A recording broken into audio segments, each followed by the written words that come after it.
All right.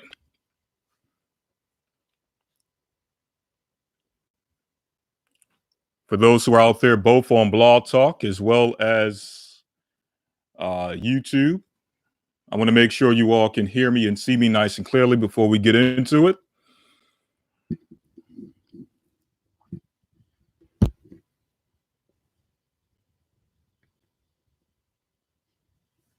All right. You all are with me. Okay. Wonderful. Wonderful.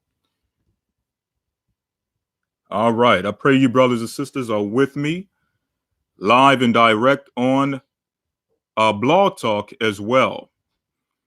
We have quite a few things we're going to cover tonight within a short period of time. We're not going to have a full broadcast as we usually do for the other sessions of Blog Talk.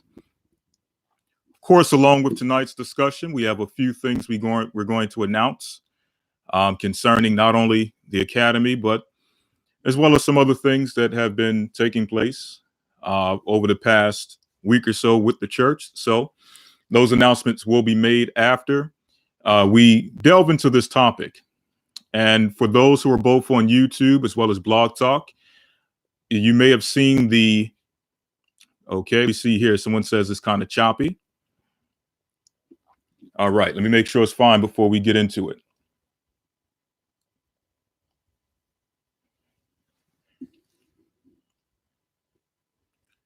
Let me make sure we're clear before we get into it.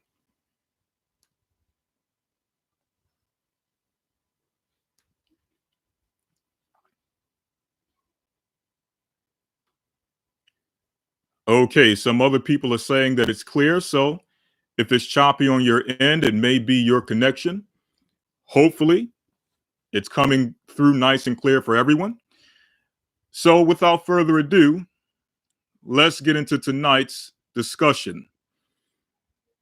As I was mentioning before, those of you who are currently on YouTube, as well as those who are watching on Blog Talk, you may have seen the title for tonight's discussion.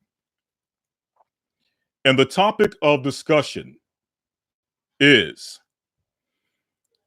who will stand up for me, or who will rise up for me against the evildoers? Now, where does this title come from?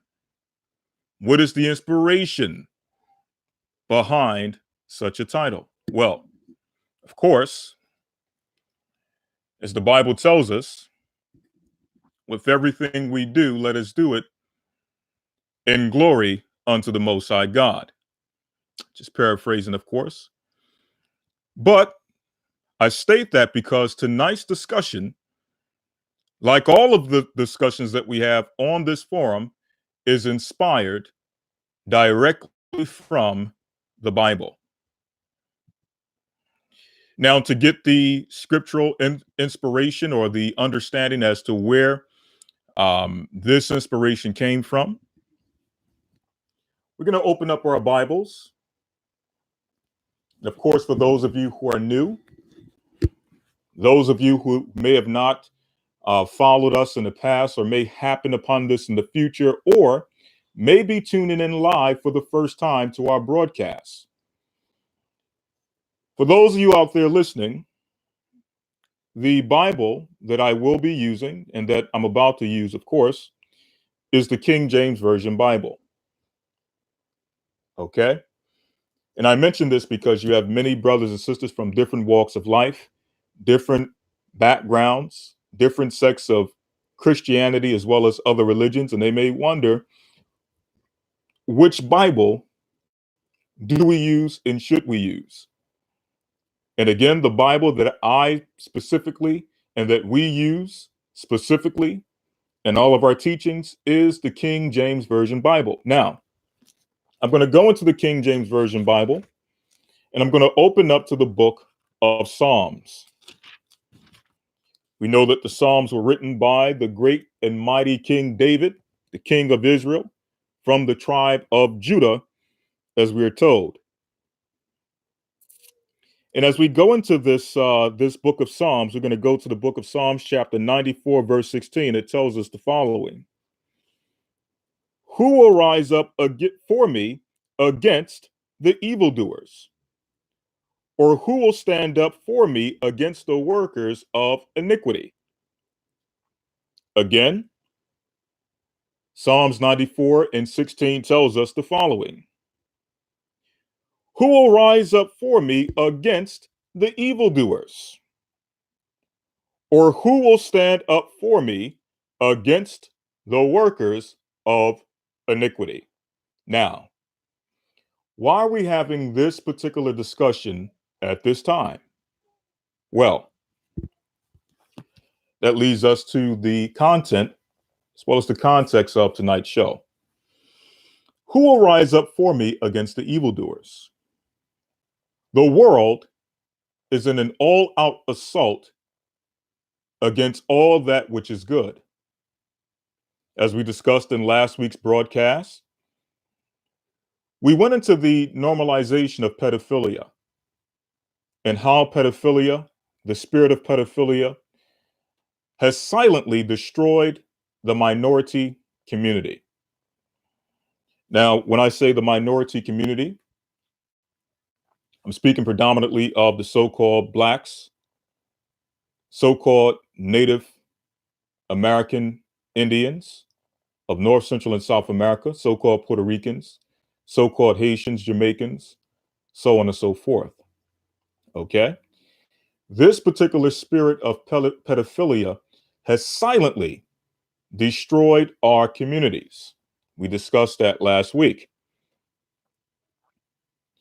Off the back of that broadcast, a demonstration was held this past weekend, which many of you knew of this demonstration, and some of you attended this demonstration that took place in New York City over this past weekend, in which we stood openly against those who have abused children in our community. Okay? Now, I want to double back because I made a statement concerning this particular spirit that has silently destroyed the minority community. Now, I want to make this clear because some people may be watching this and they may say, well, yes, that is true. Pedophilia has silently destroyed the minority community. But pedophilia is not exclusive to the minority community. And for those who would make such a statement, we would have to admit that they are 100% correct. This demon, this spirit, is not exclusive to the Black, Latino, and Native American communities. Communities all over the earth, all over the United States, all over the Americas, all over Africa, all over Europe, Asia, the Pacific Islands. All of these peoples, now, of course, among these nations, amongst these places that I've mentioned, of course, the children of Israel, who are usually labeled as minorities, can be found within all of these places. Okay? But I'm speaking specifically to those who may be in these areas who may not be of ancient Israelite descent. Now, for those who may happen upon this and that concept of being an Israelite is new to you, if you're not sure as to who the Israelites are, we advise you to go and watch a video we did quite a few years ago. This video was titled, "The 12 Tribes Lost and Found." Okay? Type in GOCC, 12 Tribes Lost and Found, and you'll find a video on our website breaking down the 12 tribes of the nation of Israel, for those who are not familiar with that concept. But nonetheless, I'm speaking more so about those we who are in the know, we who have the Bible, we who have the knowledge, would label as Gentiles. Yes, the Gentile nations have also become ravished and become victimized by this spirit of pedophilia. When you examine those in what you would call the white Catholic communities, okay, or those who follow Catholicism, predominantly so-called Europeans, there's no doubt in anyone's mind that these people, even though they're not Israelites, even though they are Gentiles, even though biblically they would be considered oppressors of the nation of Israel, it is no doubt in anyone's mind that these people have also been affected and victimized, okay, by the spirit of pedophilia. Same can be said of those in so-called Asian communities. And the same can also be said of so-called Jewish communities. Yes, who the Bible refers to as the synagogue of Satan in the book of Revelation 2:9, as well as Revelation 3:9. These people, their children, have also become victims of the spirit of pedophilia. In fact, stories come out every so often of pedophile rings that are ran by rabbis and those of the Jewish community. You hear stories of those within the Hasidic Jewish community, mothers, fathers, okay, family members who have had children within their family molested, okay, brutalized, so on and so forth.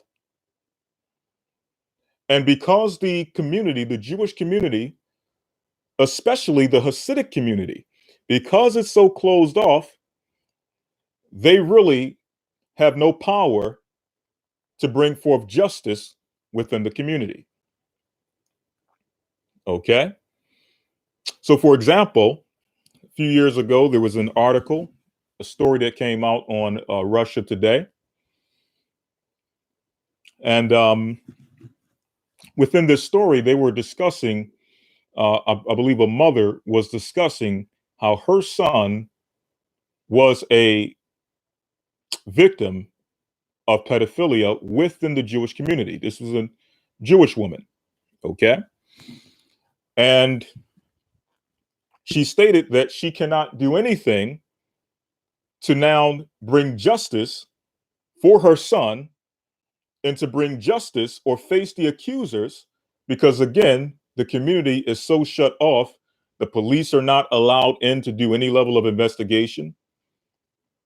When the police come in, when reporters come in to try to ask questions concerning what's taking place in the community, is there child abuse taking place? Is there pedophilia taking place within the community? The police or reporters can't get a word out of anyone in the community. Okay. The reporters will come, the police will come, and they'll say, well, listen, I don't know what you're talking about. Okay. We have no idea what you're speaking of. Right. Now, I'm mentioning this specifically, okay, because we have to realize the Bible says to the Jew first, then to the Gentile, or then to the Greek, right? Okay. Sorry about that. The Bible says to the Jew first, and then to the Greek. All right. One moment. Let me deal with this here.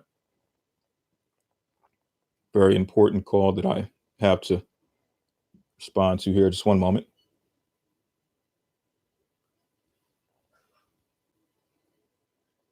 All right. So the Bible says to the Jew first and then to the Greek, or otherwise known as the Gentile. Okay. So I'm mentioning that because everyone who watches this video knows that our ministry, just as Christ's ministry was, first geared toward the children of the promise, the children of Abraham, Isaac, and Jacob.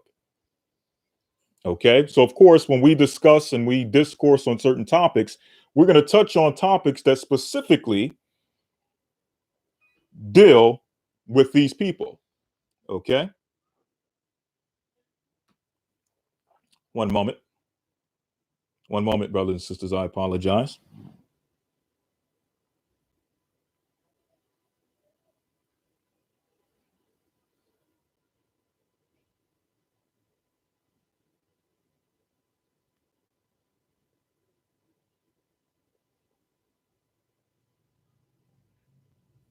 All right. Okay. So, yes, everything that we touch on as far as topics is geared to the Jew first, then to the Gentile. So, we're going to deal with things as they relate to the children of Israel. Okay.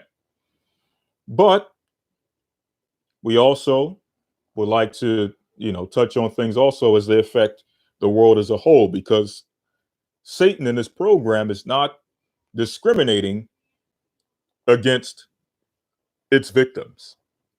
Okay. This spirit, this demon of pedophilia is not discriminating against its victims.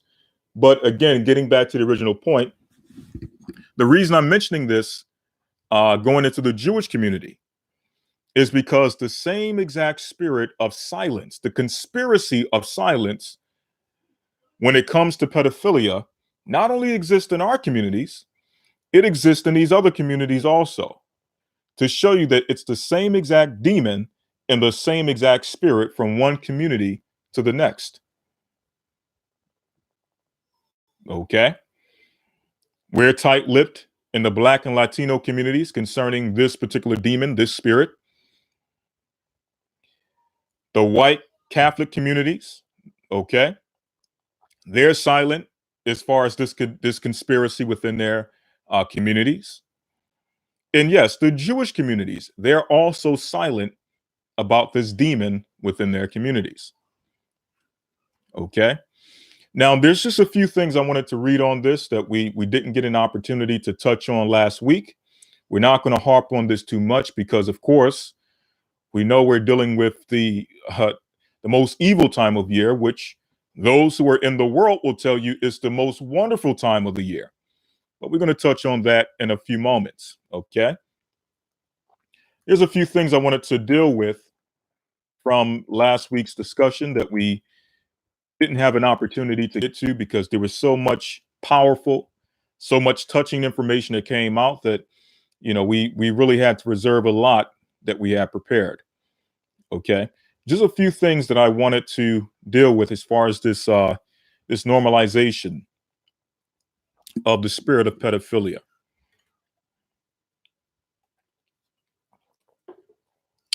Then afterwards, we're going to move forward and deal with the next segment of tonight's broadcast. Okay, which will be dealing with the reason for the season, right? The spirit of Christmas.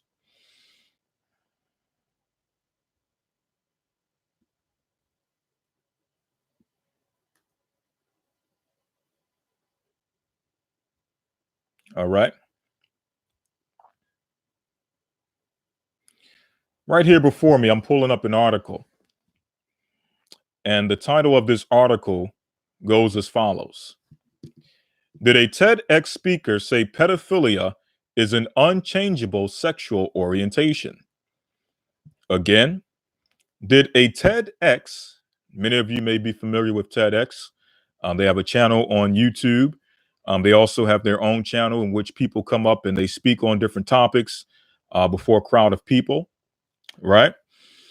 Well, this same platform was used by a woman to come forward to try to convince those who were within the audience and possibly those who would eventually watch this in the future that pedophilia is an unchangeable sexual orientation. Let's see if I can pull this up here before you.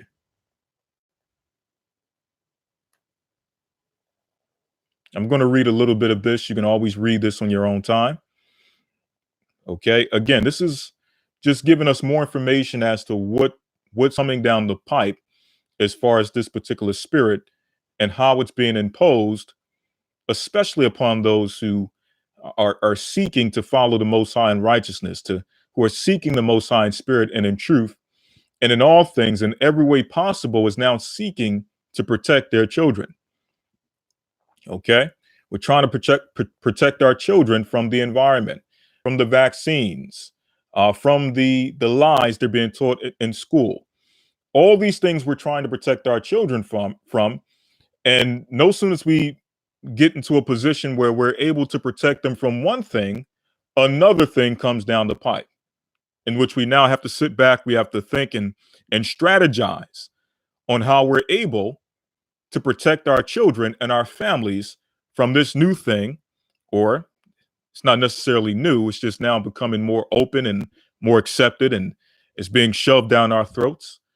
Just like a few years ago, the whole LBGT thing was shoved down our throats. Well, here's another thing that they're shoving down the throats of the masses.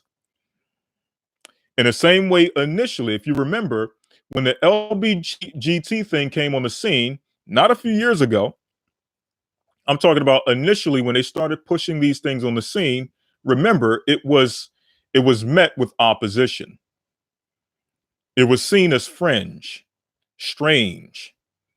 In fact, at one point, those who would now call themselves the LBGT community, at one point, they were documented on the books as having a mental illness.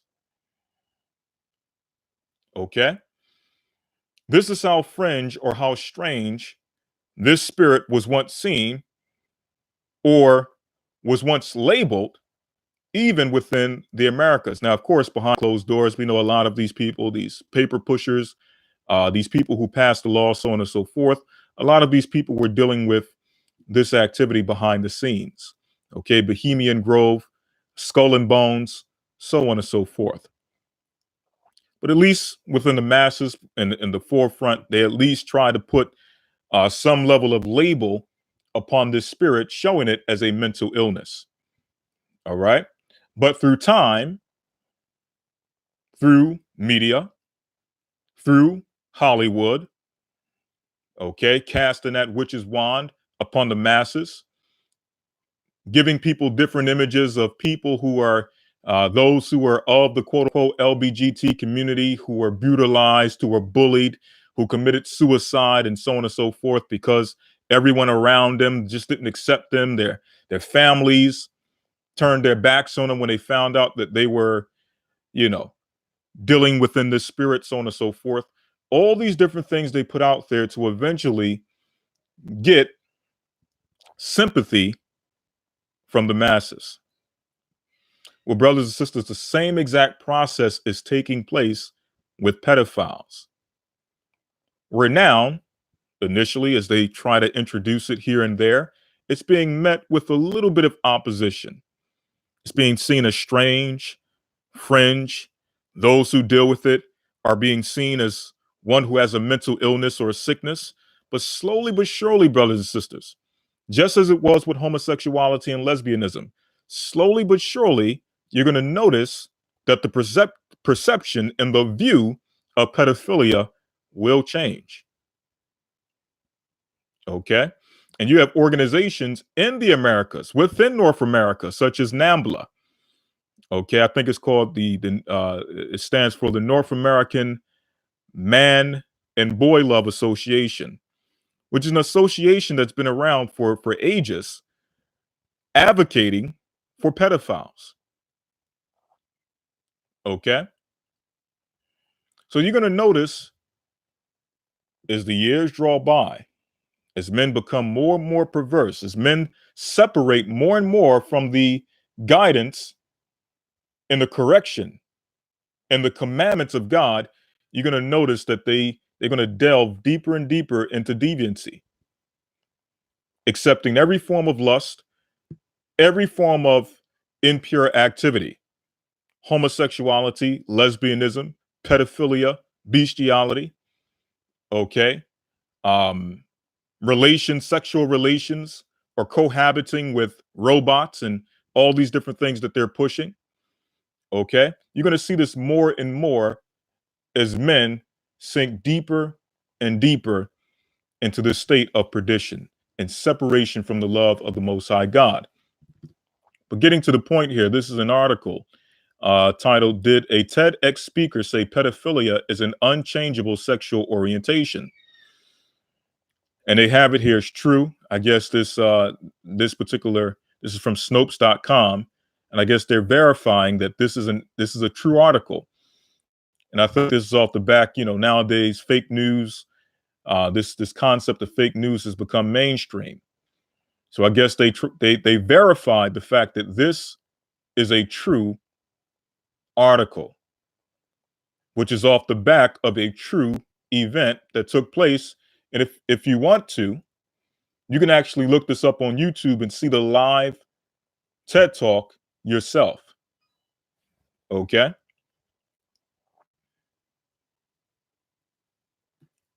All right. So it says here, on May 5th, 2018, the University of Wurzburg in Germany held an event with the theme of future societies that featured Mirjam Hain. I'm not sure if I'm pronouncing her name correctly. A medical student who gave what would become a controversial presentation on the subject of why our perception of pedophilia has to change. So it was actually a woman who brought forth this presentation at TEDx. It says here in her talk, Hain told the story of a 19-year-old Jonas, a Munich law student. Now check that out. The person that she's advocating for, whether this is a real person or not, we know that a lot of times they like to use fake stories, or they like to use these different, they like to use these fake stories in order to advocate for something that they're about to push or put on the law books anyway. But notice that they stated that this person, this 19-year-old Jonas, is a law student. So let's say hypothetically, this individual is a real person. 9 times out of 10, because he's a law student, you can now imagine that he's going to be pushing law or helping to put laws in place to advocate for pedophilia. Okay? And keep in mind that the laws for pedophilia at this current time are skewed. Where pedophiles, they pretty much get a slap on the wrist for abusing children. Okay? But it says here, in her talk, Hain told the story of a 19-year-old Jonas, a Munich law student who is sexually attracted to girls aged 6 to 12 years old. But since he's aware of the consequences for the children, as if he's really thinking about the children, he has never given into his sexual drive. She cited the 10th revision of the International Statistical Classification of Diseases and Related Health Problems for the description of pedophilia as a sexual or as the sexual preference for pre-adolescent children, and pointed to unspecific research that differentiates between children or child sex abusers and pedophiles. Okay, so this goes on and on and on within the article. Again, you can read this in your own time, but just again to show you what they're shoving down our throats, what they're ready to put on the books concerning this demonic spirit of pedophilia, which again has been ravishing and silently destroying not only our communities, the Israelite communities, the Black communities, the Latino communities, the Native Indian communities, and the Israelites within the world over. Okay, it's also destroying the Gentile communities. Okay. Also, some of you may have heard of this new thing they're putting out there on the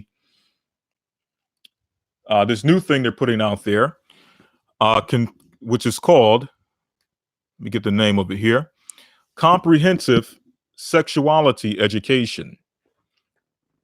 Okay, Comprehensive Sexuality Education, or CSE. When you get the opportunity, look this up, because again, These are the things they're looking to push on our children within the schools. And this is being pushed by, I believe, the World Health Organization, along with many other globalist organizations that are looking to have this as an actual curriculum within schools.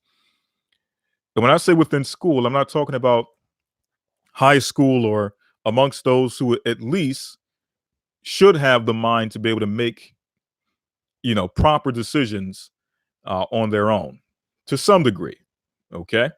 I'm talking about that this information, this curriculum is being pushed upon children as young as kindergarten and is actually giving advice or advising sexual relations for children starting from infants all the way up to adolescence. Okay. They give all these different guidelines of the quote unquote the sexual experiences that a child should have from an infant all the way up until the age of 2 or 3 years old, from 4 years old to 5 years old, from 5 years old to 12 years old. All just real sick stuff when you look into it. Okay, I don't have time to go into it too deep today, but when you get the opportunity, please look this up. Again, this is called comprehensive sexuality education. This is what's coming to a school near you. And it's imperative, again, we have to come back, we have to sit down, we have to strategize and find out ways to keep our children protected from these types of impositions. And right now, one of the biggest tools we have against the social programming that takes place within school, one of the biggest things we have now is homeschooling. But who knows how long they're going to allow that before it's, you know, they flush that down the pipe. All right. But while we still have it, let's use it to our advantage. Okay.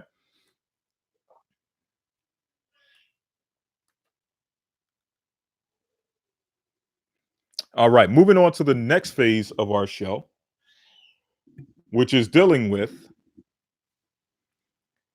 the most wonderful or the most wicked, depending on how you look at it, from which vantage point you examine this season, the most wicked or the most wonderful time of the year. All right. For the past month or so, we've been bombarded with advertisements and media, family, friends, and coworkers who feel that it is their godly duty to embrace and enforce the spirit of Christmas. Many of us have had to take strong or stand strong against the ones we know and love who didn't understand why we no longer or why you no longer desire to partake in their feast of blood. If there's anything you've had to stand against in the name of the Most High this season, please call in at 515-605-9327. Give us your testimony concerning anything that you've had to stand against during this so-called holiday season as it relates to the family, loved ones at work, the co-workers, the boss, the manager. Has this thing been forced down your throat as usual? Have things changed since you've been in the truth?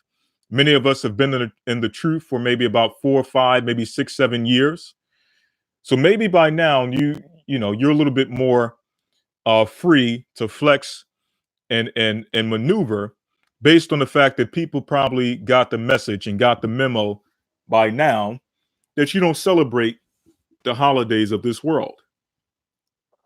Now, for many of us, we may be a year in, 2 years in, 3 years in, and we're still kind of struggling. We're still kind of going through that battle with family members as relates to this time of year.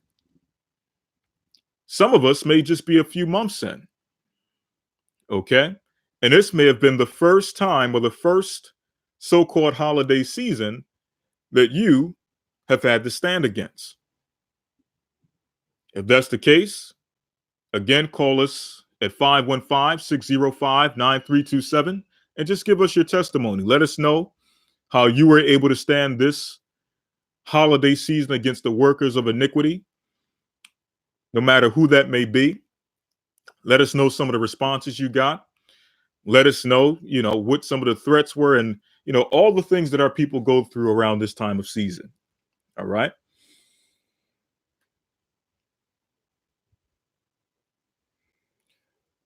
Again, that number is 515 605 9327.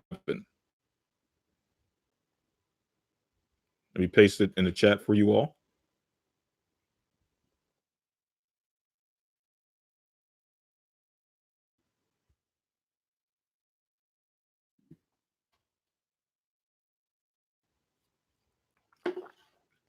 Okay, we got Sister Stacy Teller who stated 5 years in this truth.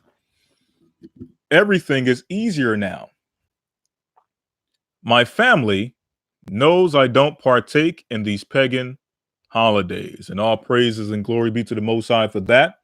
Again, many of us who have been in this truth for some time, our family got the message a long time ago that we're no longer celebrating Thanksgiving, no more Thanksgiving dinner at our house, no more Christmas celebrations at the house, no more Christmas trees and Christmas decorations and all those other things that people look forward to around this time of year. No more Easter egg hunts. Many of our people got the memo. Many of our family members got that memo a long time ago. But again, for some of us, this may be the first time that we have went without Christmas celebration. The family is kind of looking at you strange. Your birthday came around. You didn't want to do anything for your birthday. Easter came around. You didn't want to go to the Easter Day service as usual. Okay. Sunday worship used to be an avid Sunday worshiper. No longer are you worshiping on Sunday. You only desire to worship on the Sabbath. So these things, these are like notifiers, so to speak. Okay. These are like things like once you begin to separate from this world, they have inbuilt mechanisms to ensure that everyone around you notices. Even they themselves, they may not even notice that they're examining you in your transformation. They may think it's just them, or they may look at it or feel like it's just them having concern for your, all of a sudden you're listening to these people online and no longer do you want to celebrate with the family. You no longer want to go to church on Sunday. Okay. You're changing the way you eat. Okay. So they're looking at it from a state of concern. And you know what? To some degree, it's your family's, it's their prerogative. It's their business to be concerned for you. There's nothing wrong with that. Okay. But with that comes, and again, they may not even notice it themselves. With it is like for those who have seen that movie, They Live, where someone can now see what the world around them really stands for. You can now see what the world really is, or you can see the world for what it really is now. And now everyone around you, without even noticing it, it's like you put on those sunglasses, you see everything, and now they're looking at you like, okay, we have one who can now see. We have one whose eyes are now opened. Okay. For those who didn't see that movie, They Live with Roddy Piper and Keith David, please go see that movie. That movie drops a lot of information concerning really what happens to someone when they begin to waken or wake up to the truth concerning this world. Okay. Again, watch that movie when you get the opportunity. If you got to purchase it on DVD or whatever you have to do to watch that movie, please do so, because again, it drops it heavy on the awakening as far as being able to see the world for what it really is. Okay, but that that's an example of what takes place when we begin to separate from our normal courses of action. When we're separating from the birthday, we're separating from the Easter egg hunts and the Easter day, Easter Sunday service, church service. We're separating from Thanksgiving celebration. We're separating from the Christmas Day celebration. No longer are we sending our children out to trick or treat or to celebrate Halloween. Okay. You don't want anything on Valentine's Day from your significant other. You're not looking for anything on Mother's Day or Father's Day from your children. These are all notifiers. Okay. Inbuilt mechanisms that Satan put in place so that once you wake up, everyone around you starts to focus in and hone in on you and start asking questions concerning your well being. And because they've been pre programmed to believe that what they have done all of their life, as far as tradition, is the normal course of action or the normal way of life, anything outside of that is perceived as being in a cult. But the reality is that American culture, when I say American culture, I'm speaking specifically of its holidays and, just everything that has become normal in the society. Believe it or not, that is the cult. People ask you, well, what type of cult are you in that doesn't allow you to celebrate Christmas with your family? Okay, fair enough. I'll tell you what, I'll answer your question with a question. I'll tell you what cult I'm a part of or what cult I'm in when you tell what type of cult you're in that tells you to worship and celebrate Christmas on December 25th as the celebration of Christ's birth, when nowhere in the Bible does it mention that Christ was born on December 25th. When you tell me what type of cult that is, I'll tell you what type of cult I'm in. What type of cult are you in that tells you, number one, that Easter bunnies or bunny rabbits lay eggs? And that in celebration of Christ's resurrection, we are to go on an Easter egg hunt.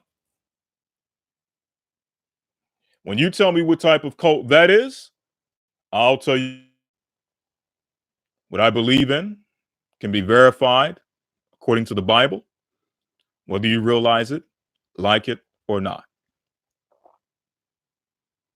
Okay? So, I want to hear some of your. Okay, someone says it's starting to get choppy here. All right, one moment. Is this better, brothers and sisters?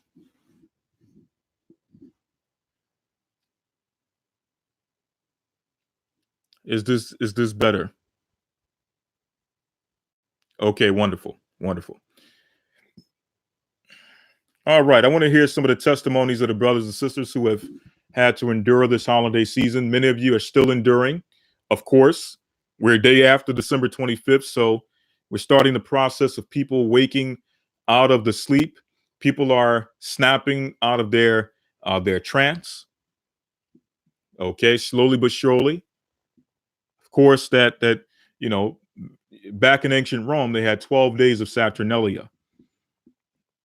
And in modern times, they now promote it as what? 12 days of Christmas.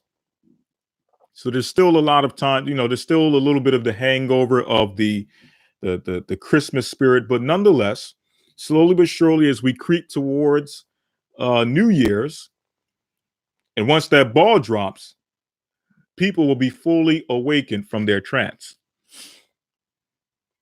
Now, for many of us, We're still going to be feeling the effects and some of those pressures, not as much as we did before or leading up to December 25th. But you may still be feeling a little bit of those pressures, especially from work, the co-workers, they're getting ready for the New Year's party. And, you got family members who are, doing God knows what for New Year's Day. Okay. So slowly, that spirit may still be lingering. But for the most part, I want to hear some of the testimonies of those who have been in the thick of it and have had to go through had to stand for the Most High against the evildoers, even those who are doing evil in ignorance. Those of our family members, they don't know what goes on during these holidays and how these are high sacrificial days of uh, human sacrifice, so on and so forth. They don't know these things. They're sold the commercialized, made for TV version of holiday celebration. Okay. And they're giving more so the perspective of it's for family, it's for the children, so on and so forth. Okay, it's for the children. Okay. You mean to tell me that it's for the children when children are actually being sacrificed on these days? What about those particular children who are being brutalized on this day? Is it for those children also? Okay. Nonetheless, again, I want to hear some of your testimonies. If you haven't had to deal with it, let me know. And if you would like, you can go to, some of the things you had to struggle with in the past with family, first coming into the truth, not celebrating the holidays, so on and so forth, and the pressures that you received through doing so. We're going to start off here with the 404 area code, last four digits, 2267. You're live on Blog Talk.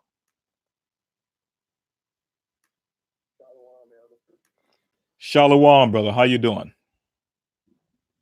Good, brother. Good. This is Brother Charmis. I called in a few weeks ago, just explaining my testimony briefly and connected with you guys. And, I just had my first Shabbat just past Sabbath with the GOCC South congregation. And, it was a blessing for me and my family.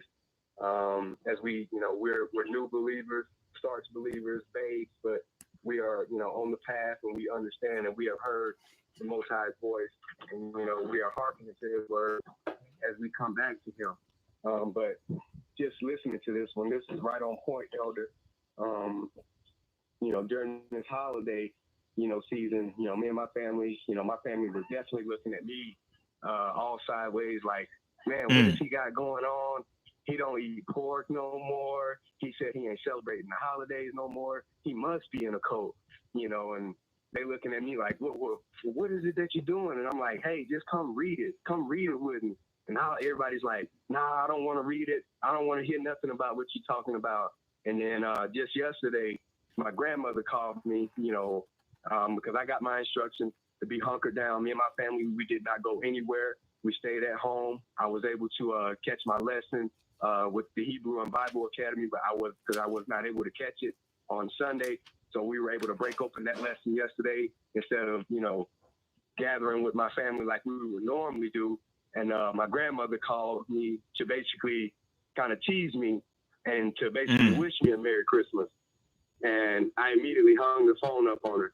And she called me back immediately. And, she laughed and she was like, well, I just wanted to tease you. And I'm like, why are you trying to tease me when this is not funny? Like, she doesn't understand, the magnitude, and the severity and of what she's doing by, tempting the Most High. I understand. And I'm trying to tell it to them. And for me, all I'm getting is resistance. No, you can't teach us anything. You don't have a title. That's not what the Bible means. And I'm like, then what is it? It's clear as day to me, but, because, we were trained up in Christianity and, like I said, we've all been there. I can't speak for everybody else, but I know that I was wrapped up in it, brought up in it. But once I found out that it was a lie, and I always felt as a young man because people's actions weren't aligning up with what the scriptures were saying when I was a young man. So my spirit just never sat right. And when I got old enough to search the scriptures for myself, and I started asking the right questions, the Most High pointed me to the scriptures. And lo and behold, you know, I came across you guys, and it's been a blessing, you know, 6 months now strong, following you guys and now gathering with you guys. And it's just a blessing, you know, and it sucks that we have to be ostracized for coming into the truth and wanting to share that truth with the ones that we care about the most. But for me, it's kind of getting to that point to like, you know, what do we do when, you know, the ones that are closest to you won't hear you, won't even give you an opportunity to sit down to see what it is that you've come across that's been revealed to you. And that's a very good question, brother. And we're gonna not to cut you off, we're gonna address that. Hopefully, if we have time before we get off, we're gonna address that. How do we deal with family members who may not see things the way we see it at this time period? Those whose eyes are still sealed shut. We're gonna deal with that. But let me ask you this before you go. I'm pretty sure there was a time in which you celebrated Christmas, you celebrated Thanksgiving and Easter. Let me ask, how did your family perceive you at that time? Oh, it was all fine as long as I was going along with it. But the moment that I started saying, hey, you know, we're not supposed to be celebrating this, it's clearly that, you know, these traditions are traditions of heathens and pagans. The Most High is telling us that, you know, any tradition that we keep, we're supposed to verify with him first and not with your pastor. Then that's when, oh, well, now you don't know what you're talking about. And I'm, you know, that's where it comes back. And I'm like, what do you mean? If you read Isaiah, the first chapter, the Most High is telling you right there. It's clear as day. There's no debating that. But like I said, for me, when the Most High, and that's why I'm so thankful for the Most High, His grace and His mercy, when He created my spirit, that He knew that one day that I would come back to Him. He knew that. So I'm just so thankful for it because, like I said, for me, I've always been a lawman, of black and white. I don't deal in gray areas. Right is right and wrong is wrong, regardless of who you are. You could be my mother or my father. But if you're right, I'm going to tell you you're right. And if you're wrong, I'll tell you you're wrong in a respectful way. There's a right and a wrong way to do it. But just because I'm younger than you doesn't mean that I can't correct you. And that's the type of society that we live in today. A young person can't give an older person correction. Who are you to tell me I've been on this earth longer than you? Okay, but that doesn't mean that you've been doing it right. There's nothing wrong, but people nowadays don't have accountability and they're too afraid to admit when they're wrong or when they've made a mistake. Absolutely. And you know what? And you know what, brother? Thank you. You made some very great points. I'm going to put you back in the queue and go to the next caller. But brother, thank you for that call, and thank you for that testimony. No problem. All right, Shalom. Shalom.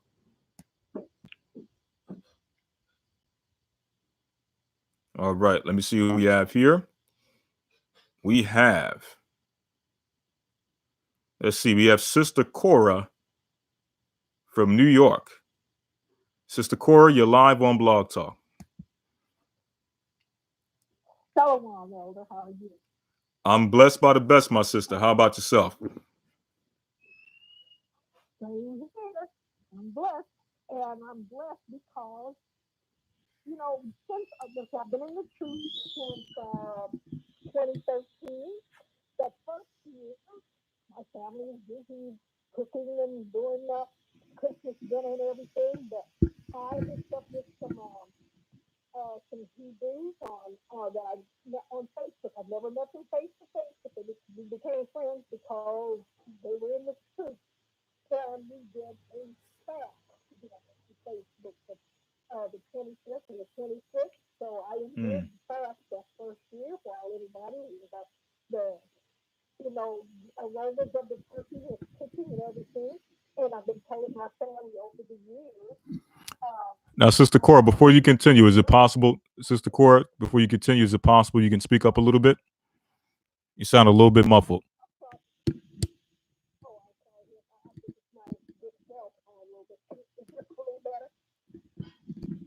It's a little bit better. It's a little bit better, but it's still muffled. But just continue. It's fine. Okay. Well, and so this year, I said nobody was the money didn't fall right. And so nobody bought it with gifts or anything.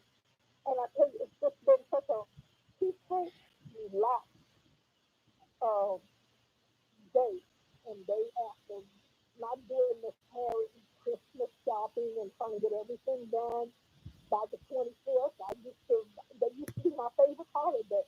I'd be doing big gifts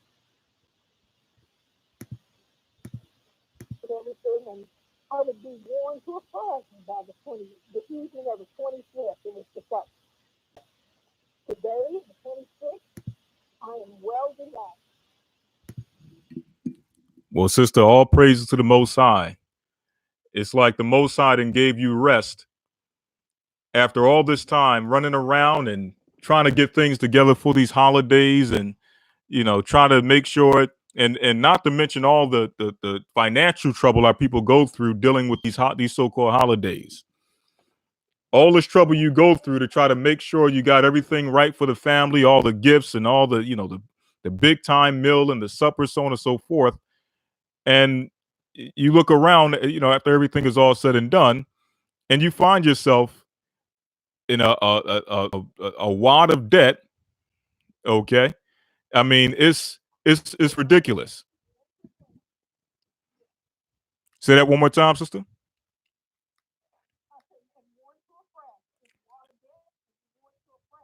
Exactly, exactly. Exactly. Well, thank you, my sister. Thank you, Sister Cora, for calling in. You always bring some great points. I'm going to go to the next caller, but sister, bless you and shalom.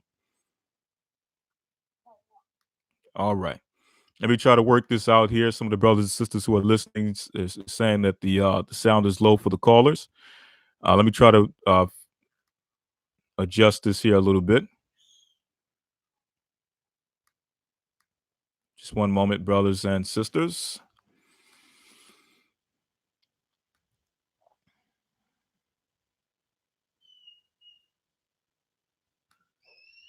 Just one moment. Bear with me.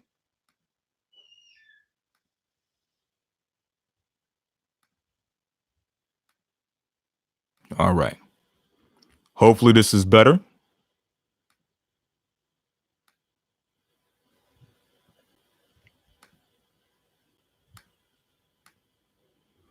Okay, is this much clearer for those who are listening online or on YouTube?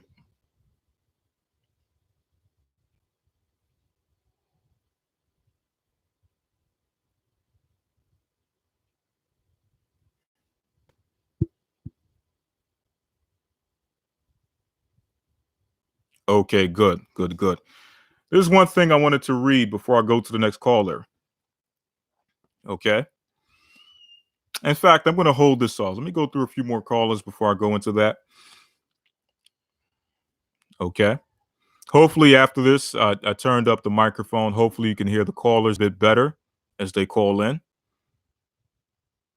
We're going to go to our next caller on Blog Talk. Let's see who we have here.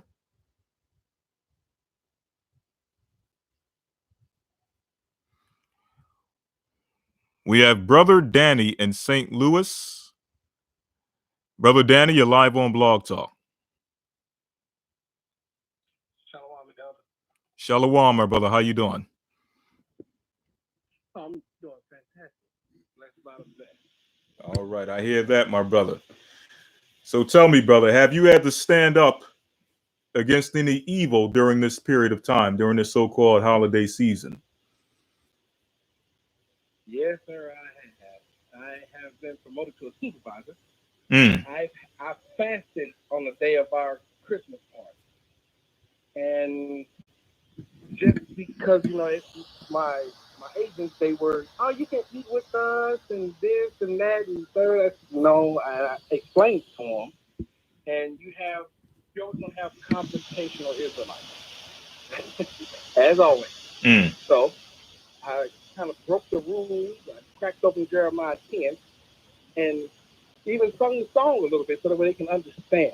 I like to educate so that way our people can see and then understand, because sometimes the scriptures are locked. Even though they have the ear and want to hear, it's their minds are still a little locked.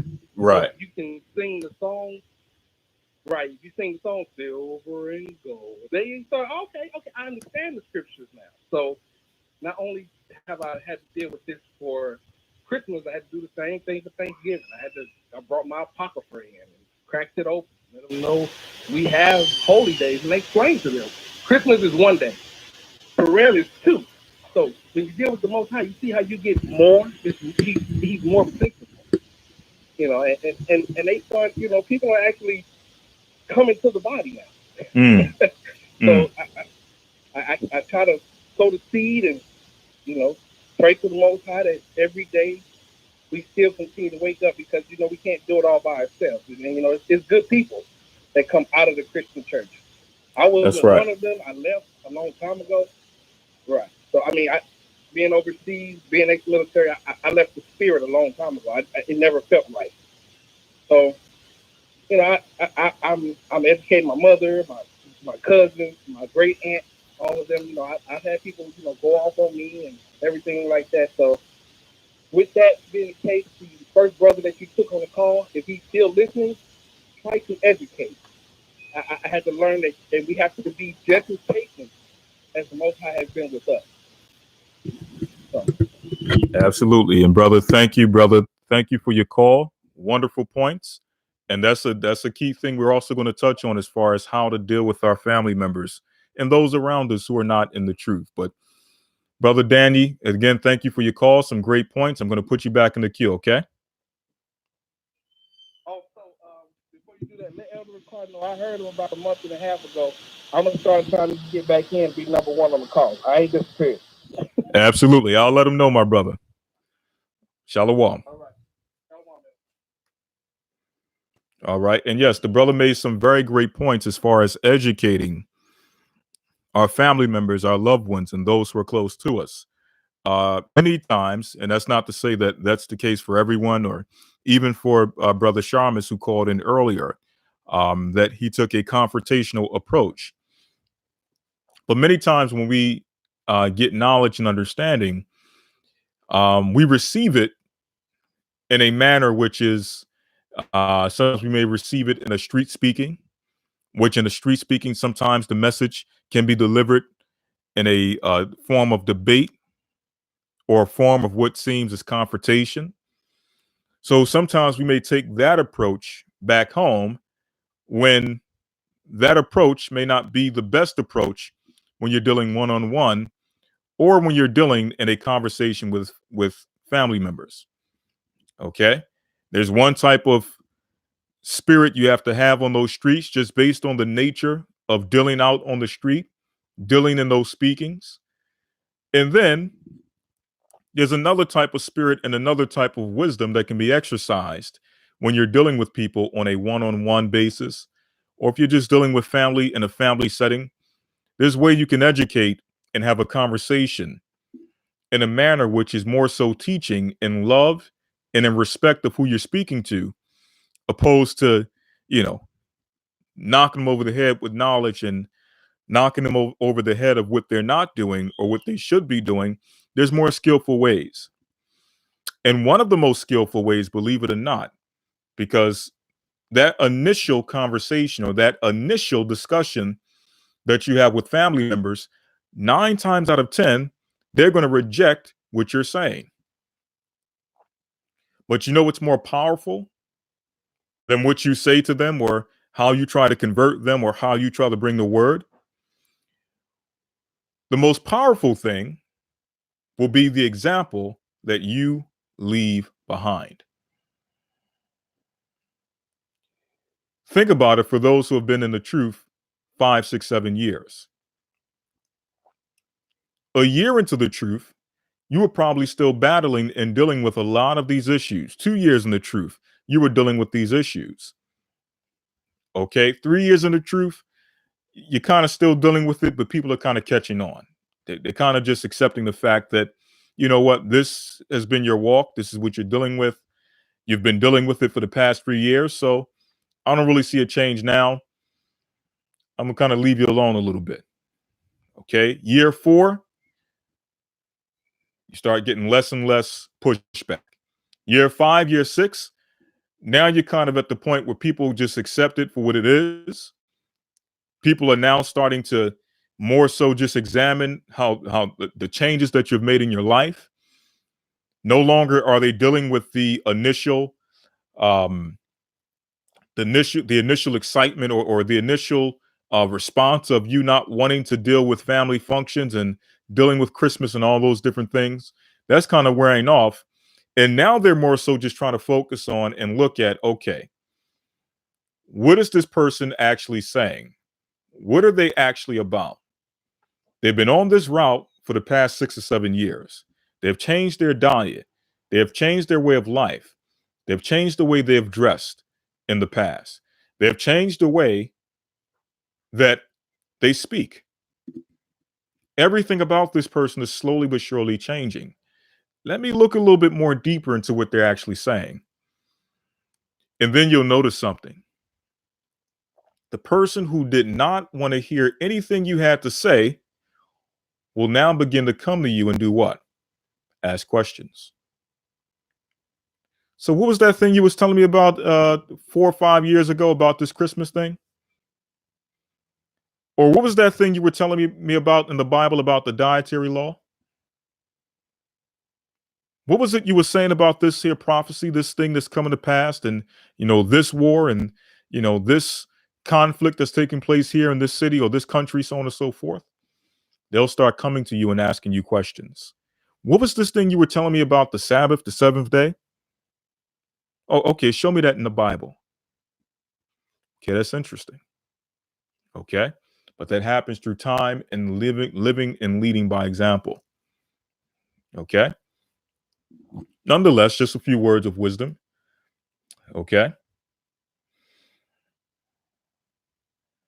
Let me see what some of the brothers and sisters have to say on Ustream. Again, we're not going to be on for the whole duration. We're going to keep it short tonight. I'm going to take a few more calls before we close out. Oh, yes. Let me make some announcements. Someone brought up the funeral for our brother Azariah. Yes, of course, Elder Ricard Shar, he'll probably come on next week and discuss things, the course of action that took place today. Okay. I'm not going to take the liberty to do so, but nonetheless, I will say that our brother Azariah, our dear brother, was laid to rest today. And again, our prayers, our condolences go out to his family, his loved ones. We pray that they stay strong in this time of trouble, in this time of grief and sorrow. We just pray that the Most High, His Holy Spirit, be with them to give them comfort, to give them rest, and to give them peace in this current time. Okay. I ask you all to continue to pray for Brother Azariah's family.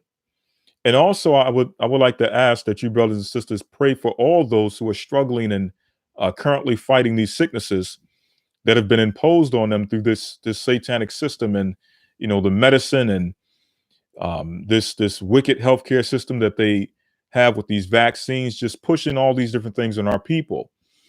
Just pray for all those who are sickly, those who are going through physical illness, mental illness, those who are just fighting to overcome.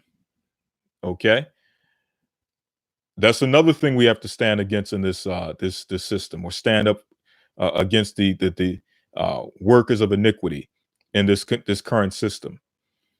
Those who are being used to impose these sicknesses or this death care system upon our people. Okay, we've been standing up against it. We've been speaking out against it for the longest. Okay. A lot of this information that we've been bringing forward, some of you have been using and have been standing up against the workers of iniquity, the physicians of no value of this society, have been going to the doctors, some of yourselves have been healed of some of the things that you've been battling, and people have been telling you for years that it's incurable. You can't overcome this. You can't fight this. Just do what the doctor is telling you, so on and so forth. But yet, through the information and through the things that we've brought forward, along with some of the help of the herbalists, like Dr. Truman, who have been able to come on and actually add the expertise when it comes to dealing with certain supplements, dealing with herbs and dealing with the change of lifestyle, the change of diet, those who have been able to benefit from those things. We give all praise and glory and honor to the Most High for that. And pray that you all continue to stay strong, you continue to stay healthy, you continue to stand against the workers of iniquity in this society, the physicians of no value who impose themselves upon our people with this death care system. And again, pray for the brothers and sisters who are out there who are sick, who are fighting sicknesses, who are fighting disease. Pray that the Most High send forth His Holy Spirit to anoint them, that they're healed, and that they may overcome these sicknesses. Okay?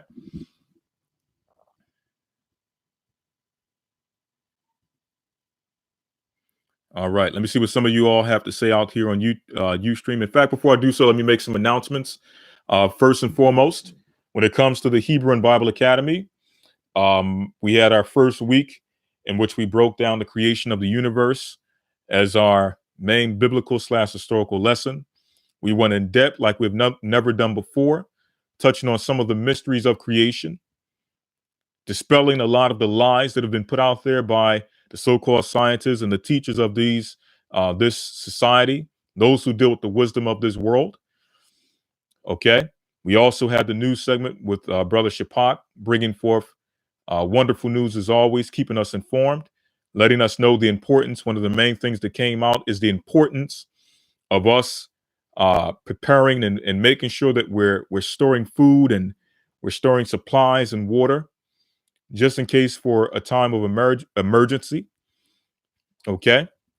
And I myself, I came through this past Sunday, did the Hebrew alphabet, introduced some of our brothers and sisters to the Hebrew language for the first time for some of you. For others, this may be your 10th Academy. Some of you may be your 15th. And for all those who continually support, we thank you for your support. Okay. We cannot do this without you as far as bringing forth this work, bringing forth this world, this word, traveling to different areas of the world to set up churches, so on and so forth. All of that is made possible through what's given through the Academy. And we thank you all for your support. For those who are still interested in the Academy, you can still enroll. You can send an email to gatheringas1, the number 1 at AOL.com. And we'll give you instructions on how to join. Also, you can go to our website and join through our website. For those who would like to donate, types, offerings, and donations, so on and so forth, you can go to our website, gatheringofchrist.org. On our page, we have a donate section where you can start to donate, give offerings or donations or whatever you would like to give to help support the ministry so that we can continue to work, continue to set up churches throughout the four corners of the earth, continue to labor day and night in this work. Okay. Also, for those who don't know, I Am Apparel is the actual official clothing store for the Gathering of Christ Church. For those who are interested, in fact, I'm not sure if you can see this shirt here. This shirt here is actually one of the official uniform shirt for those who are actively a part of the ministry, elders, deacons, bishops, officers, administrators, so on and so forth. But we also have casual wear that's available on I Am Apparel. So if you're interested in some of the things you see us wear during the live streams, the live broadcast, you can go to iamapparelstore.org and start ordering today. All right. Also, our calendars we're starting to make those available for pre-order. Okay. So if you're interested in the 2019 Hebrew calendar, you can send an email to gatheringas1, the number 1 at AOL.com, and we'll make sure we get back to you with information on how to order a calendar. Also, last but not least, for those who are interested in the GOCC network, what you can do is you can go to our website, gatheringofchrist.org. And on our website, we have a section for those who are enrolled under the GOCC network, who have businesses, who have products and services, those who may desire those services, okay, and those products. Okay, so you can check that out again through gatheringofchrist.org. You can go to GOCC Network Business Directory, and you can see all the businesses and services that are listed under the network. Okay.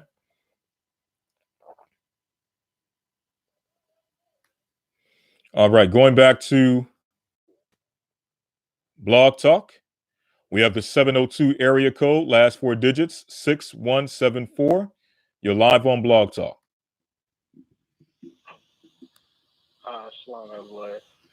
Shalom, Deacon Balas. How you doing, my brother? Man, bless the Most High. You pulled up the right topic today through the Spirit of the Most High, because this weekend was very profound for me. I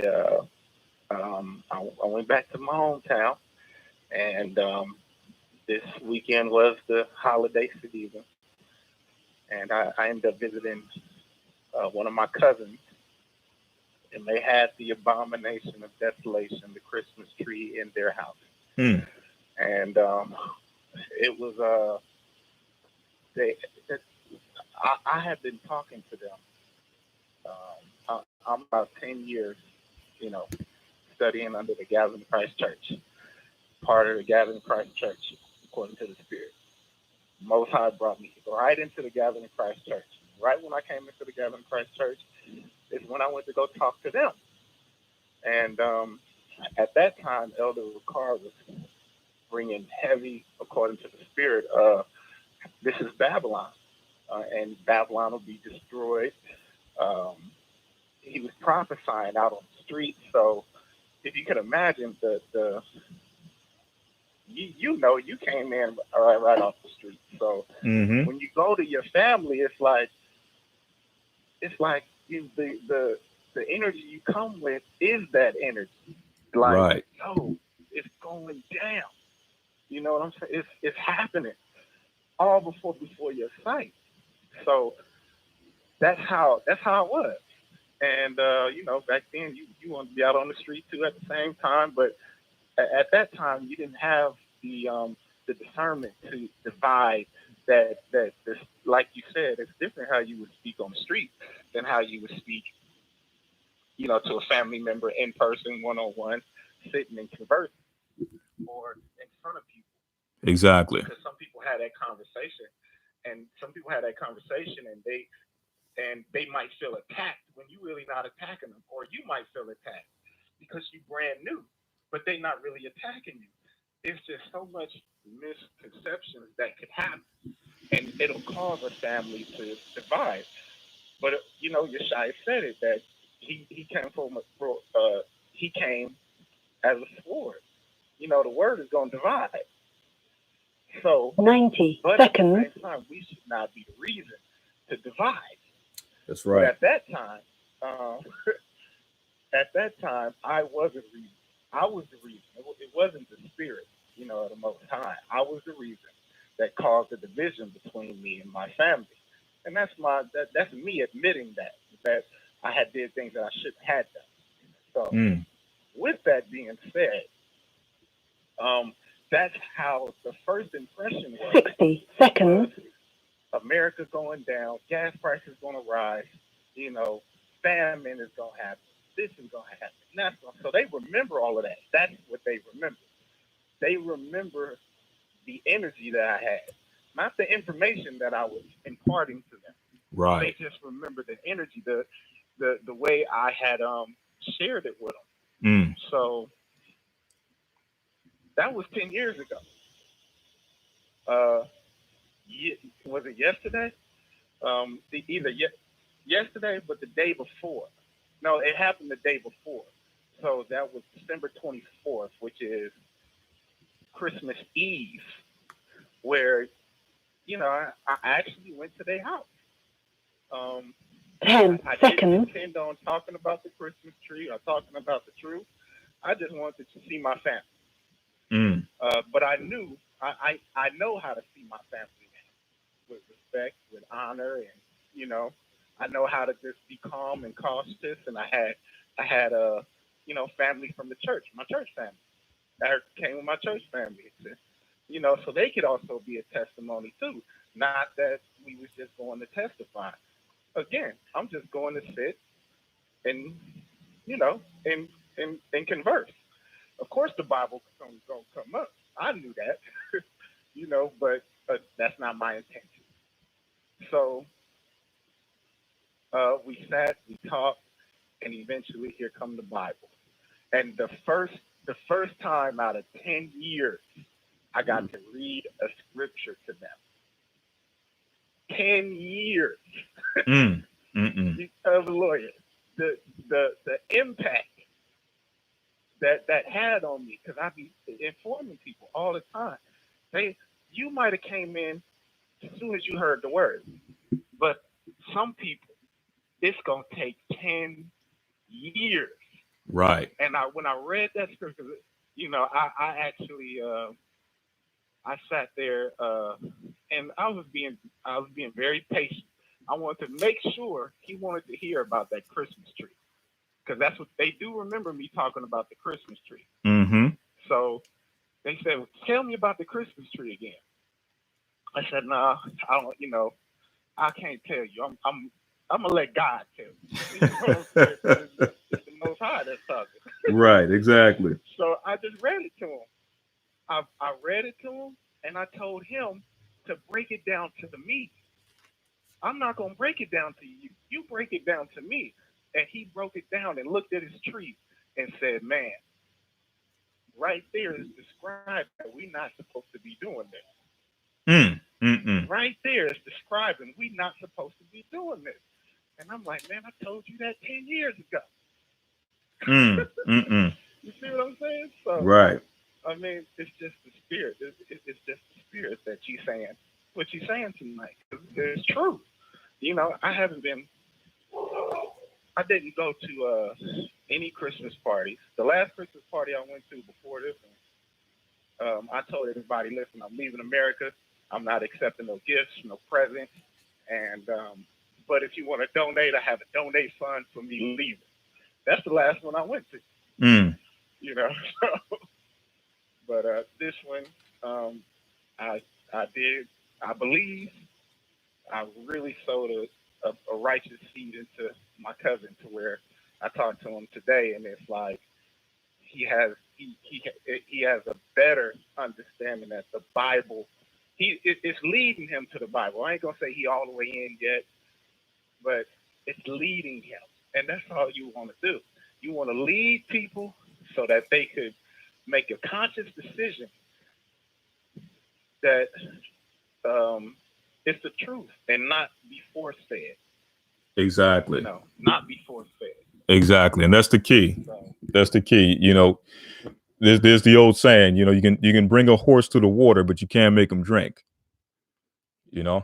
So at least if we can get the family member to come to this water of life, lead them bit by bit, piece by piece, be patient.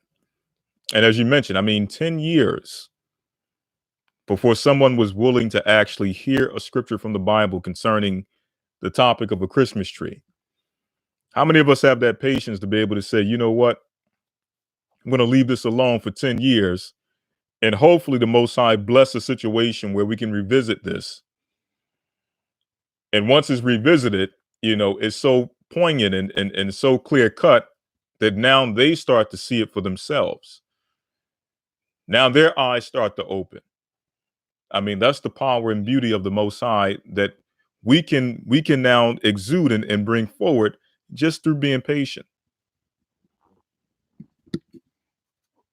yes, and that's the main point. Because the first time I came around, and Elder Rukar was teaching what he was teaching, man, I felt like Babylon was going down, in a couple of weeks. So I'm hammering people with the scripture. Right. Just going in like, this is happening, But what I told them, it did stick, but it wasn't the right way of, sowing the seed. It just wasn't. And it took 10 years, but I'm just excited that he is like really, when I say really thinking, the wheels are spinning. Like it's almost like he's in college trying to figure something out, So not that he jumped right into the Bible, But when I read him that scripture, he said, that's how I want to read the Bible, word verbatim, word for word. And what interpretation do you have to give in order for you to actually see that that's talking about the Christmas tree? You don't have to give anything except for, and this is the issue that I find too, is that brothers and sisters that's in Christianity or in other religions don't read the Bible at all, they don't know the terms and words of the Bible. So when it say custom, or when it say heathen, right, or when it say the works of the hands and the workmen with the axe, they don't know phrases and they don't know the terms. So if you give them the information on what this means, then they can grasp the concept. But they have to know what you're talking about. You can't you just can't force feed them. It's almost like telling them the children of Israel, but they don't even know who Israel is. exactly. So what you give to them? Exactly. So I just want to say this is blessed. The Spirit is you got the Spirit, bless the Most High, and it just, I'm just so excited because this is an excellent topic, especially for me, due to the fact I just got finished talking to my cousin, and it's been 10 years. So I'm waiting for other testimonies that they didn't waited 5 or 6 or 7 years, because what we'll end up doing when we exert our righteousness and are over righteous, we'll get rid of people that eventually come into the truth. Absolutely. Whether they be friends or family, and we don't want to burn bridges like that. We just want to leave the best impression. If we're talking about the Bible, we got to make sure we even look up the par, because back then that was my thing too. I didn't want to comb my hair. I grew out my beard. It was all nappy, So my family thought I was literally crazy. You know what I'm saying? So I mean, today it's a little different. I'm a little more clean cut, and I got myself together now. Absolutely. But hey, man, I think we all go through that phase. We want to be ultra super Hebrew, and you read that scripture, you misinterpret the understanding. A man ain't supposed to line up his beard and all that other stuff, and you just go extra hard, thinking that's what you have to be in order to please the Most High, which obviously is not the case. And we get that through time and through wisdom and understanding.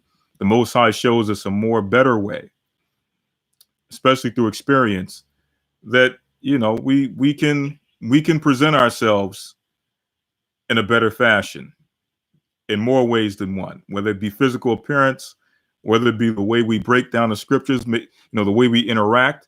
There's always a better way of doing things. So for those who may have been unsuccessful this year, that's fine. Go back to the drawing board, get more well-versed in the scriptures, study to show yourself approved, change your approach. See how it works. That's right. All right. Well, but thank you, Brother Balas, Deacon Balas. Thank you for your testimony, a very powerful testimony. And I'm going to take a few more calls. I want to see what some of these other brothers and sisters have to say concerning their experience and their testimonies. But brother, thank you and bless you, brother. Shalom. I will put you back in the queue. Sure. All right.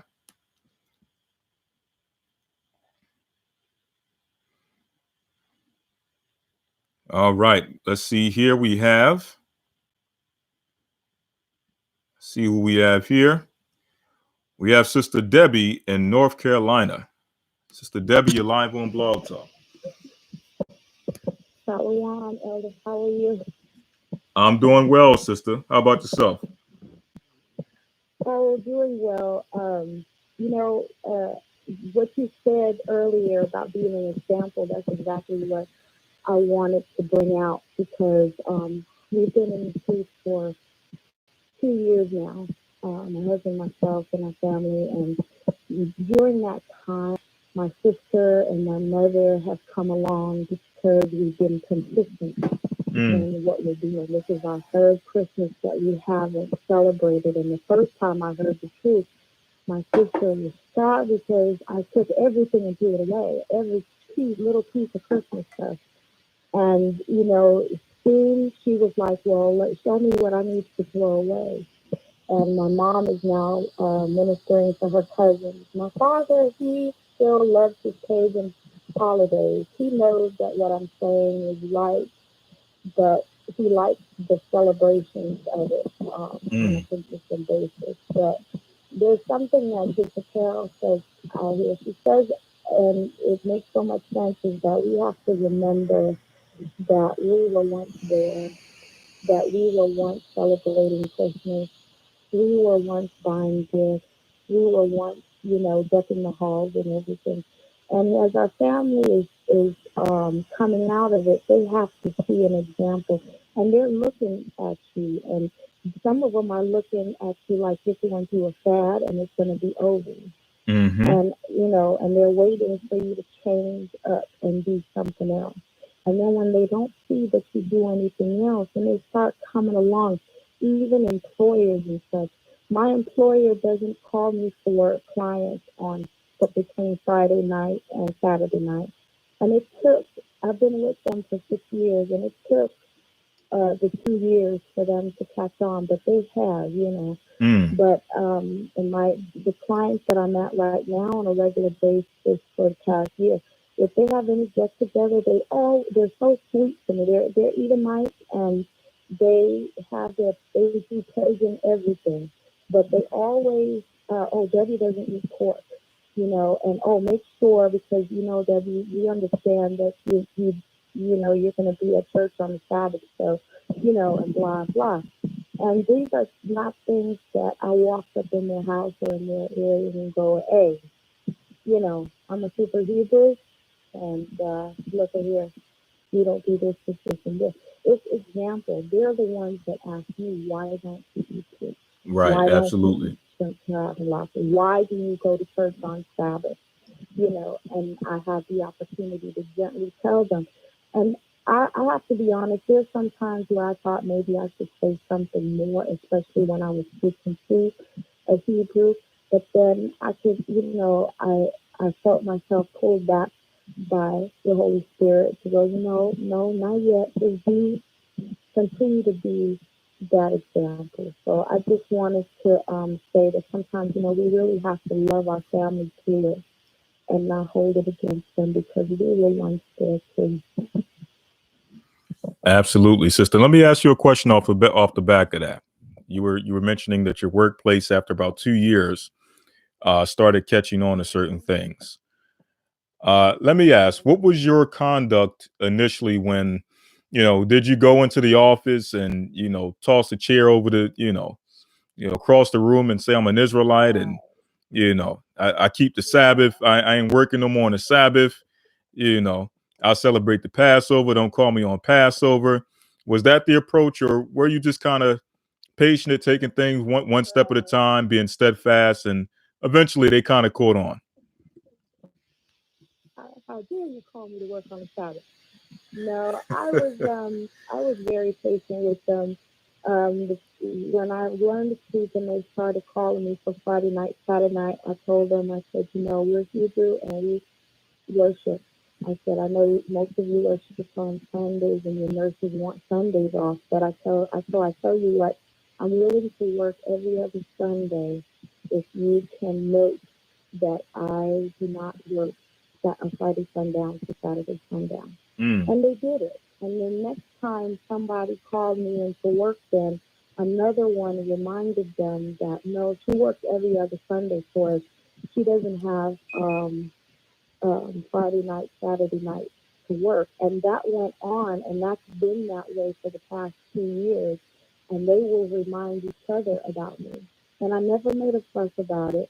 I never had to go and throw over any chairs or, read somebody from head to toe. And now I've been blessed that I can be off on Sundays also, just in case we have to stay overnight, practice in Raleigh or something like that.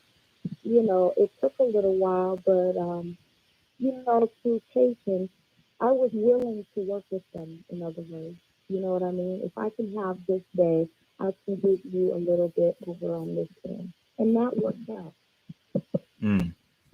Well, sister, thank you for that testimony. That was very powerful. I'm going to put you back in the queue, sister. Shalom. And I'm going to move on to the next caller, okay? Shalom, my sister.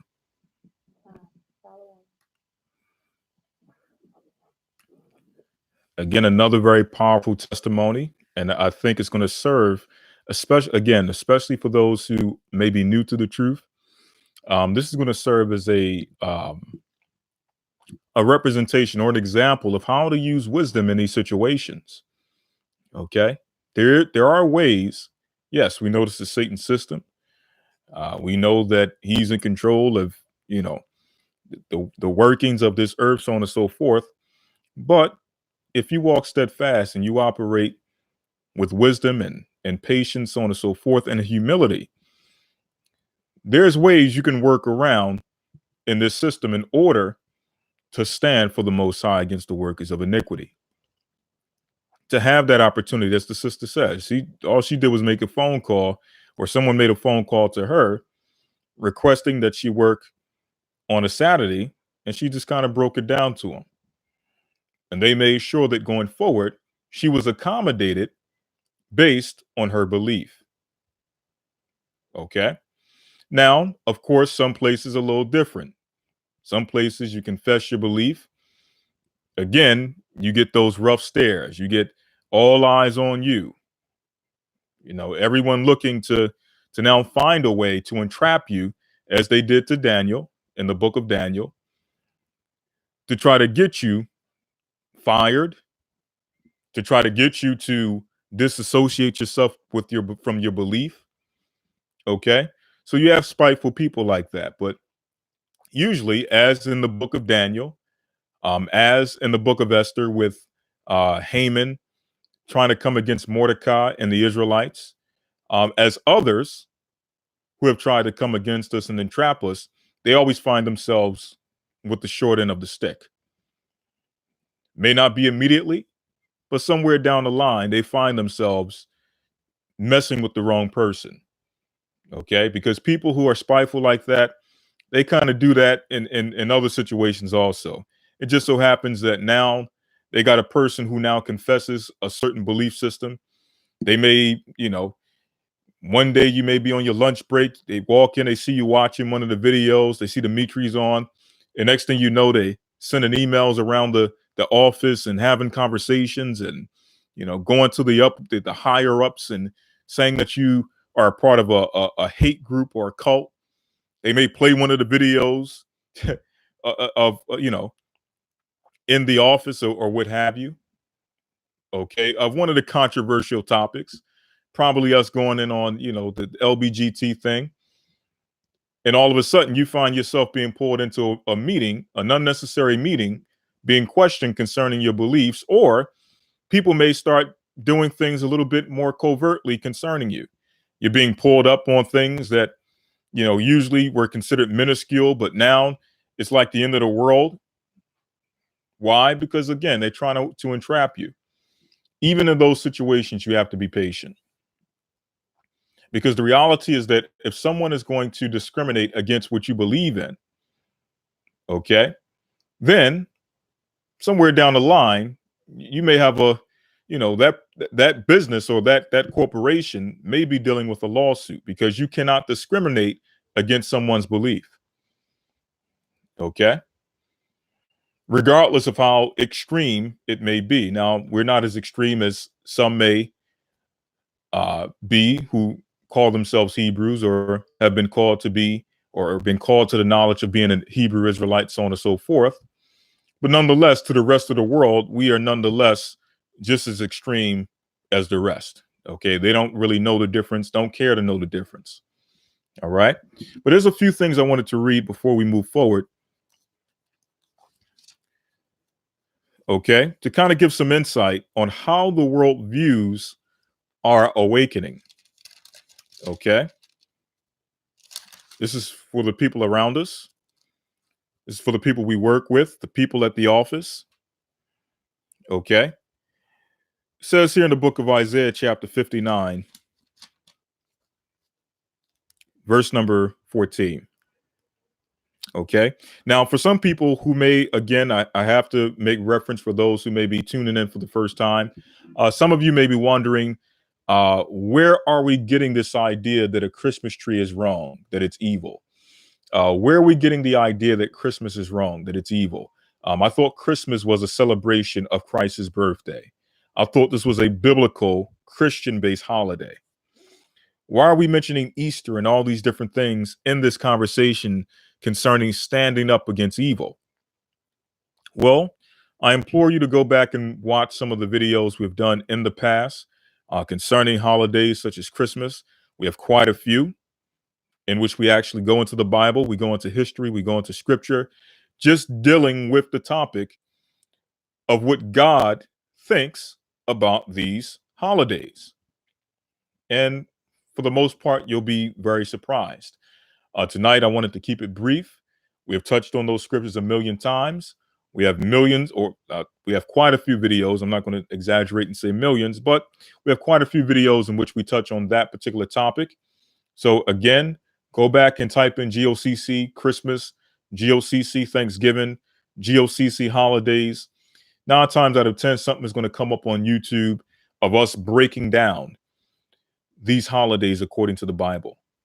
Okay. But getting back to the point, this is the book of Isaiah, chapter 50,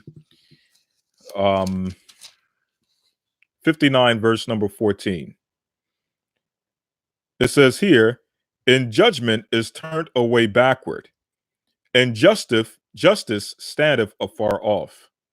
For truth is fallen in the street, and equity cannot enter." Meaning, this is speaking of a time in which truth and equity is no longer valued. Truth and equity is no longer acceptable. In fact, truth and equity have now become hate speech. Okay? Truth and equity have now become someone being, what do they call it? Discriminatory. Okay? This is the type of time that the Bible is speaking of. Now, this is not exclusive to our modern time.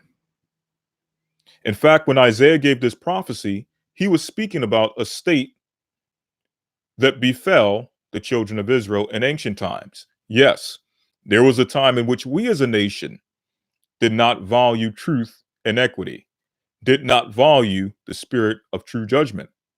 Okay? Verse 15 says, "Yea, truth faileth. And he that departed from evil," meaning he that separates from evil, he that separates from iniquity, he that separates from breaking the commandments of God, "maketh himself a prey," meaning he maketh or she maketh himself or herself a target. Hence, for those again who have seen that movie They Live, this is what was taking place in that movie. Those who were awakened, those who could now see, had now become targets. Same thing happens when we wake up to this truth. You would think that in a Judeo-Christian society, those who claim to believe in Christ, those who claim to believe in God, those who claim to be celebrating Christmas for the sake of holiness, those who claim to be celebrating Thanksgiving for the sake of holiness and giving and caring and love, you would think they would appreciate the truth of the Bible. They would appreciate the fact that, well, hold up. The Bible doesn't say celebrate Christmas. In fact, the Bible speaks against holidays such as Christmas, but the Bible does give us other holidays such as Passover.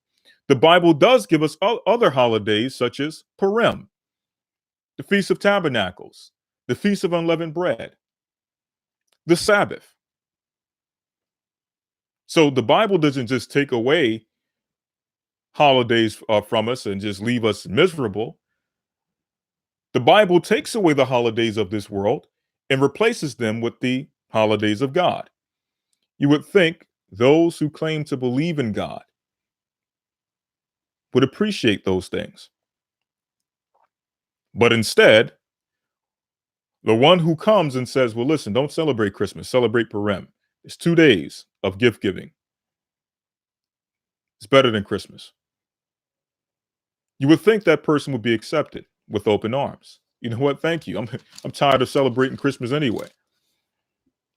No, that person is met with adversity. They're met with threats of being thrown out of the house if they decide not to celebrate Christmas this year. They're met with statements such as either you leave, well, pretty much the ultimatum is the tree is not going anywhere. In fact, if you try to remove the tree, the only thing that's leaving is you. In other words, people are, a tree has more value during this time of year than human life, where people will willingly throw someone out on the street because they desire not to celebrate Christmas and not to have a tree in their home. Many of you have had these arguments. Many of you have had these discussions. Many of you have been met with these threats. Okay? But realize that before you experience these things, the Bible prophesied it. The Bible told us it would happen. It tells us that truth faileth, and he that departed from evil, who don't want to celebrate the evil, wicked holidays or be a part of any other level of wickedness, becometh a prey, okay, or maketh himself a prey. You become a target by everything and everyone around you. Now, it's up to you to exercise wisdom and exercise faith in the Most High in the face of that adversity. It's not up to you to try to fight fire with fire. Okay? When adversity is brought upon you, when temptation is brought upon you, take it cheerfully. Understand that this is what you've been called to. Okay? It goes on to say, and the Lord saw it, and it displeased him that there was no judgment. So the Most High is displeased at the fact that people have less value than a Christmas tree.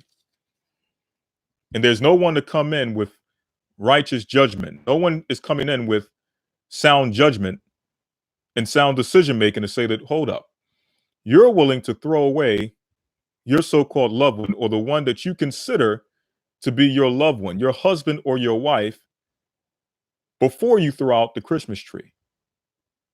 You don't see anything wrong with that?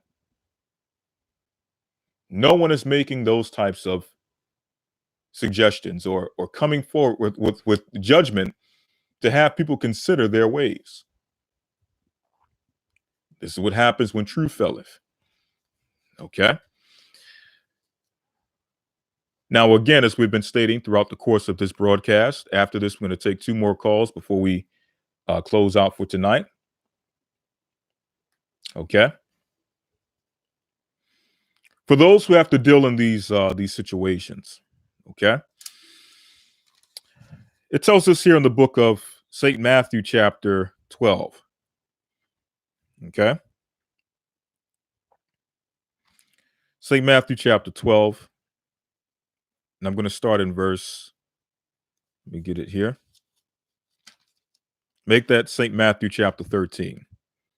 Now, when you get the opportunity, for those who are new or those who have not read this in a while, go to Matthew 13 and read about the parable of the sower.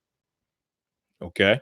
Because believe it or not, this parable of the sower, it relates to some degree, especially around this holiday time, because, of course, around this time, people are coming with certain gestures and suggestions of you celebrating holidays. And during that time, you are planting seeds. You're sowing seeds. You're throwing out the word. You're showing people the origin of the holidays. You're showing people the Christmas tree in the Bible, as Brother Bala spoke so eloquently about earlier. Okay? You're sowing seed. And with that seed, you get different results. Some people hear it, may find it hard to understand or hard to receive. Okay. And then Satan comes and steals what was sown in their heart. They may be trying to consider it, but it may be too much information for them to receive. So Satan comes before they have an opportunity to even go look into it. Satan comes in and puts a stumbling block before them to cause them to not even think about it anymore. Okay. The thought totally leaves their mind. Okay. Christmas tree. You was talking about something, it's in the Bible and God said we shouldn't do it. Oh, hey, 70% off Christmas sale. The seed has been taken. Okay. I'm going to go through this real quick because there's some very good points, especially for this time of year. Okay. I'm going to go to the actual interpretation of what Christ brings forward. I'm going to jump back to a few other things that the Messiah taught us concerning dealing with our people who are still in darkness. Okay. So it says here in the book of St. Matthew, chapter 13, verse number 19, it says, "When anyone heareth the word of the kingdom and understandeth it not, then cometh the wicked one and catcheth away that which was sown in his heart. This is he which have received seed by the wayside," which we just spoke of. "But he that receives seed into stony places, the same is he that heareth the word, and anon receive it with joy, or with joy receiveth it." So initially, they hear the word, they hear what you have brought forward, and they receive it with joy. Man, I knew something was wrong with Christmas. Every time this time of year comes around, I get depressed. I knew something was wrong with Thanksgiving. How can you celebrate a holiday which is basically glorifying the destruction and the murder and the slaughter of the Native American Indians? I knew there was something wrong with Thanksgiving. I knew there was something wrong with Easter. How could you celebrate something as silly as a bunny rabbit laying eggs? Doesn't make sense. So they receive it with joy, right?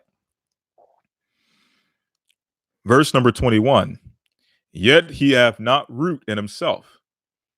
So yeah, they're receiving it, they're getting all this information, but they're not going back and they're not studying. They're not grounding themselves in the word. They're not learning certain principles that's going to keep them grounded even in the face of adversity. There's no root, there's no solid foundation. They were just happy to receive new information. It sounds good, feels good. Okay? But they have no root. "But dureth for a while." They'll be around for a while, right?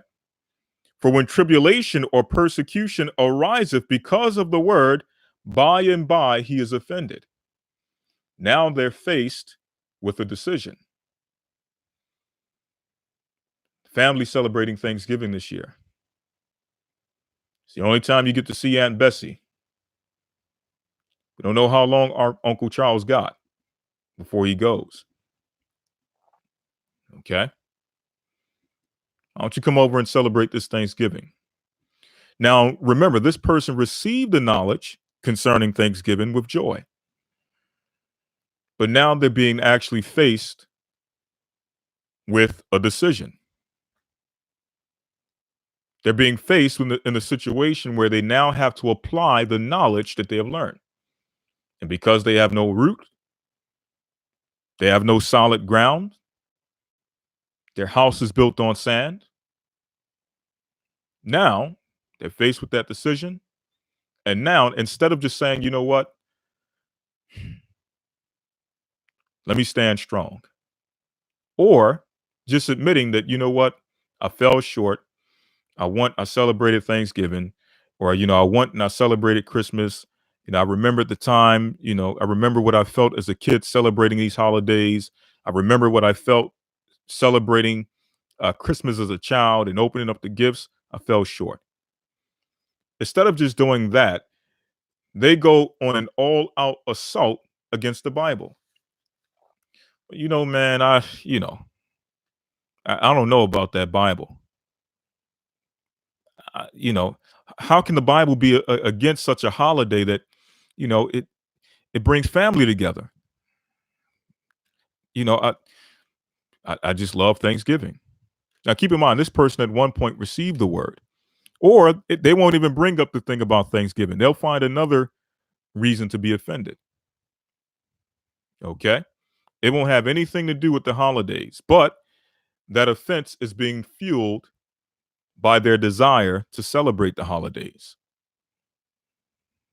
Okay? Something as simple, man. He stepped on my shoes. He looked at me wrong. Man, I can't be here no more. This ain't Christ. And you think, man, I really offended the brother. I really offended the sister. I wish I could have made things right. Now I realize it didn't have anything to do with how you looked at them or how you stepped on their shoe. They wanted to celebrate Thanksgiving this year or wanted to celebrate Christmas this year and just needed an excuse. Okay? Because they fell weak. All right? Verse number 22. He also that received seed among the thorns is he that heareth the word, and the care of this world and the deceitfulness of riches choke the world, and he becometh unfruitful. Okay? So those who have not prepared their heart to receive this word, they're still caught up in the cares of the world, the deceitfulness of riches, still caught up in wanting to partake in the holidays of the world, just as an example. And because of that, the word gets choked up. The word becomes unfruitful. Verse number 23 says, but he that receives seed into the good ground is he that heareth the word and understandeth it, which also beareth fruit and bringeth forth fruit, some in hundredfold, some 60, some 30. Okay? So these are they who hear the word, they get rooted in the word, they study to show themselves approved, they get prepared for the adversity, go through the adversity, go through the ridicule, go through the mockery.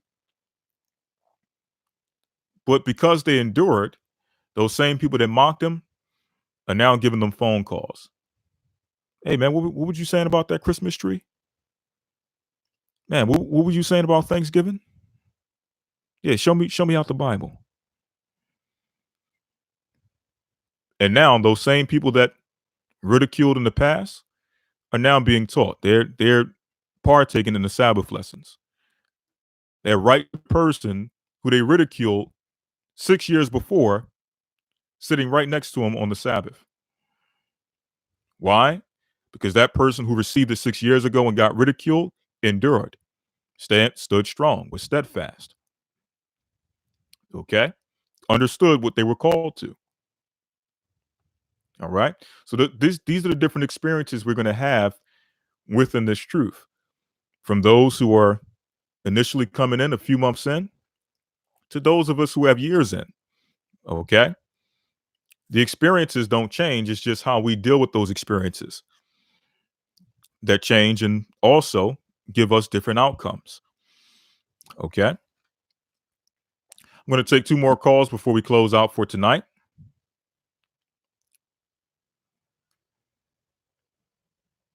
Let me see who we have here. We got Brother Gabar from South Carolina. Brother Gabar, you're live on Blog Talk. Shalom. Shalom, my brother. How you doing? First and foremost, I'm good. How you doing, brother? I'm wonderful. I'm wonderful. All praise to the Most High. First and foremost, I'd like to give all honor, glory, and praise to the Most High. Higher Shah, Higher Bashan Shire. I'm looking forward to seeing you, brother, in January. All I wanted to say about this, first and foremost, at my job, you know, Christmas trees everywhere. And, you know, a lady asked me, she's like, are you scared of Christmas trees? I'm like, no, I want to tackle them.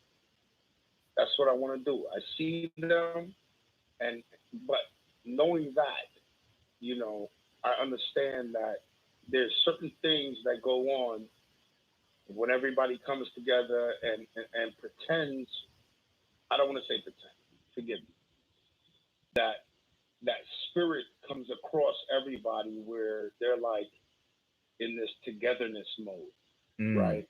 Mm-hmm. But they really aren't, because you can still hear the well, this girl or this guy or anything like that. That demon is still in there, and you could always recognize it.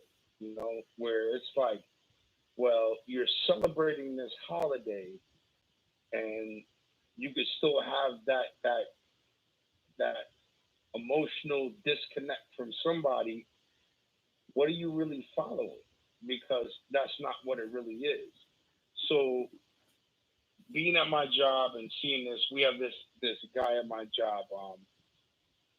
He's everybody calls him the pastor, right? And he's quote unquote a white guy, and they had this Christmas party at the job, right? And I'm sitting there, and my twin brother, he's there and everything like that. We look at each other and we're like, yo, it's time to figure out what we're going to do to hide or disappear from all of this. So he starts praying.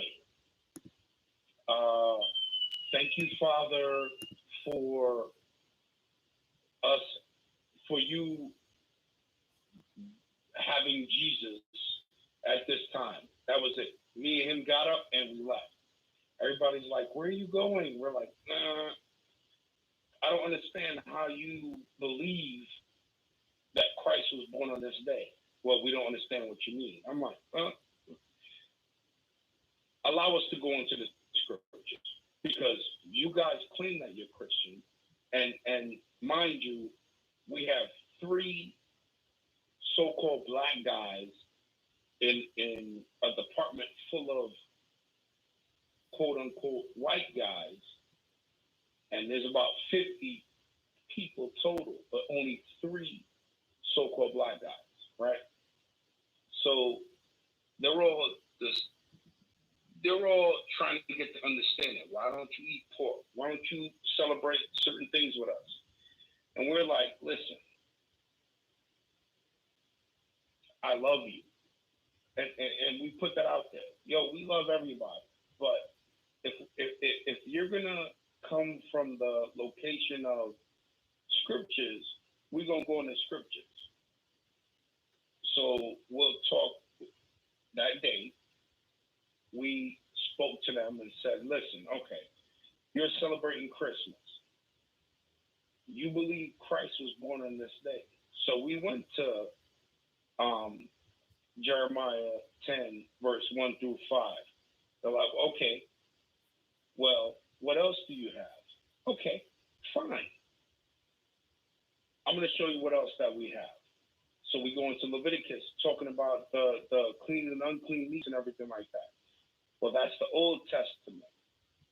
This is what they do. This is, and brothers and sisters, understand, this is what they do. This is not something that the elders are just coming up with or anything like that. This is what they do. They'll bring that out. Well, that's the Old Testament. So we say, okay, that is the Old Testament. But Christ, what did he say? As it is written. And I'll say to them, he's saying as it is written. Written where? Obviously, it had to be in the Old Testament to preach to all the brothers and sisters that he was around.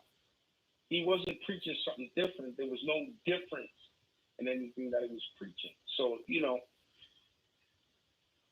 this time of year is a very sacred time of year for people, and I'm not going to take that away from them. I see brothers and sisters, our brothers and sisters, and I'm talking about those that are of Israelite persuasion.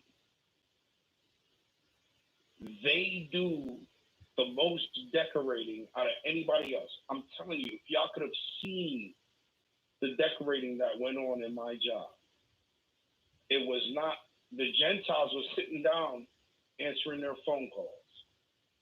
It was our people that were out there decorating and doing it to the most. And I'm sitting there and I'm like, why? So when people come to me based off of the title of this blog talk call, people are like, Merry Christmas, Happy New Year, and all of that. And I'm like, well, I don't celebrate that. And they're like, well, I apologize. I'm like, don't apologize. You didn't know. Right? We got to be like that. That is the way that we defend the Most High's honor. We can't just be peaceful and say, they'll say Merry Christmas and we say you too. We can't do that. We have to stand on our morals. When they say Merry Christmas, you have to say, I don't celebrate Christmas. That's how we defend the Most High's honor. Because believe it or not, there are those out there that they just say it to say it. And when you say, I don't celebrate Christmas, they'll say, oh, I don't either. And then it sparks a conversation. This is what's been going on for the last 3 days with me. People are like, well, Merry Christmas. I'm like, I don't celebrate Christmas. Well, I don't either. I'm like, then why are you saying that? Don't say it. Don't try to be like everybody else. And then you get into the conversation and they start really explaining why they don't believe in Christmas and things like that. And then you could direct them towards the feeling that they have. We're in a time now where people are starting to realize that things aren't what they seem. So if we're passive, they're going to believe that that's what that is. We can't be passive. We have to be not so much aggressive, but like, I don't do that. And it's okay. If you don't, let me say it like this. If somebody says to you, Merry Christmas, and you're like, I don't celebrate that, and that's where it's left at, then that's where it's left at. But if they start asking you questions, you got to be prepared to answer those questions. I've been in this truth for 4 years, and what Elder Lawyer is saying is the truth. Every year you grow, you keep growing, and you know how to respond to certain things. It's a learning process. So we have to keep learning as we go on. You get to a certain point, 6, 7 years, and I'm not at 6 or 7 years, but I listen to brothers and sisters that are at 6 or 7 years to where their answers are short and concise and to the point. So you learn while you're growing to be short and concise and to the point. So that's all I had to say, Elder. I appreciate you answering my call and everything, but this time of year, brother, I want to tackle Christmas trees. That's all I want to do. But I know through this truth, we got to be patient with people. We have to be. They don't know. The water, brother. Thank you, Brother Gabar, for your call. I'll be seeing you, if it be the Lord's will, in January. Those are some great points, brother. I'm going to put you back in the queue. You have a blessed evening. All right? The water. All you right. too, brother. Yes, sir. Shalom.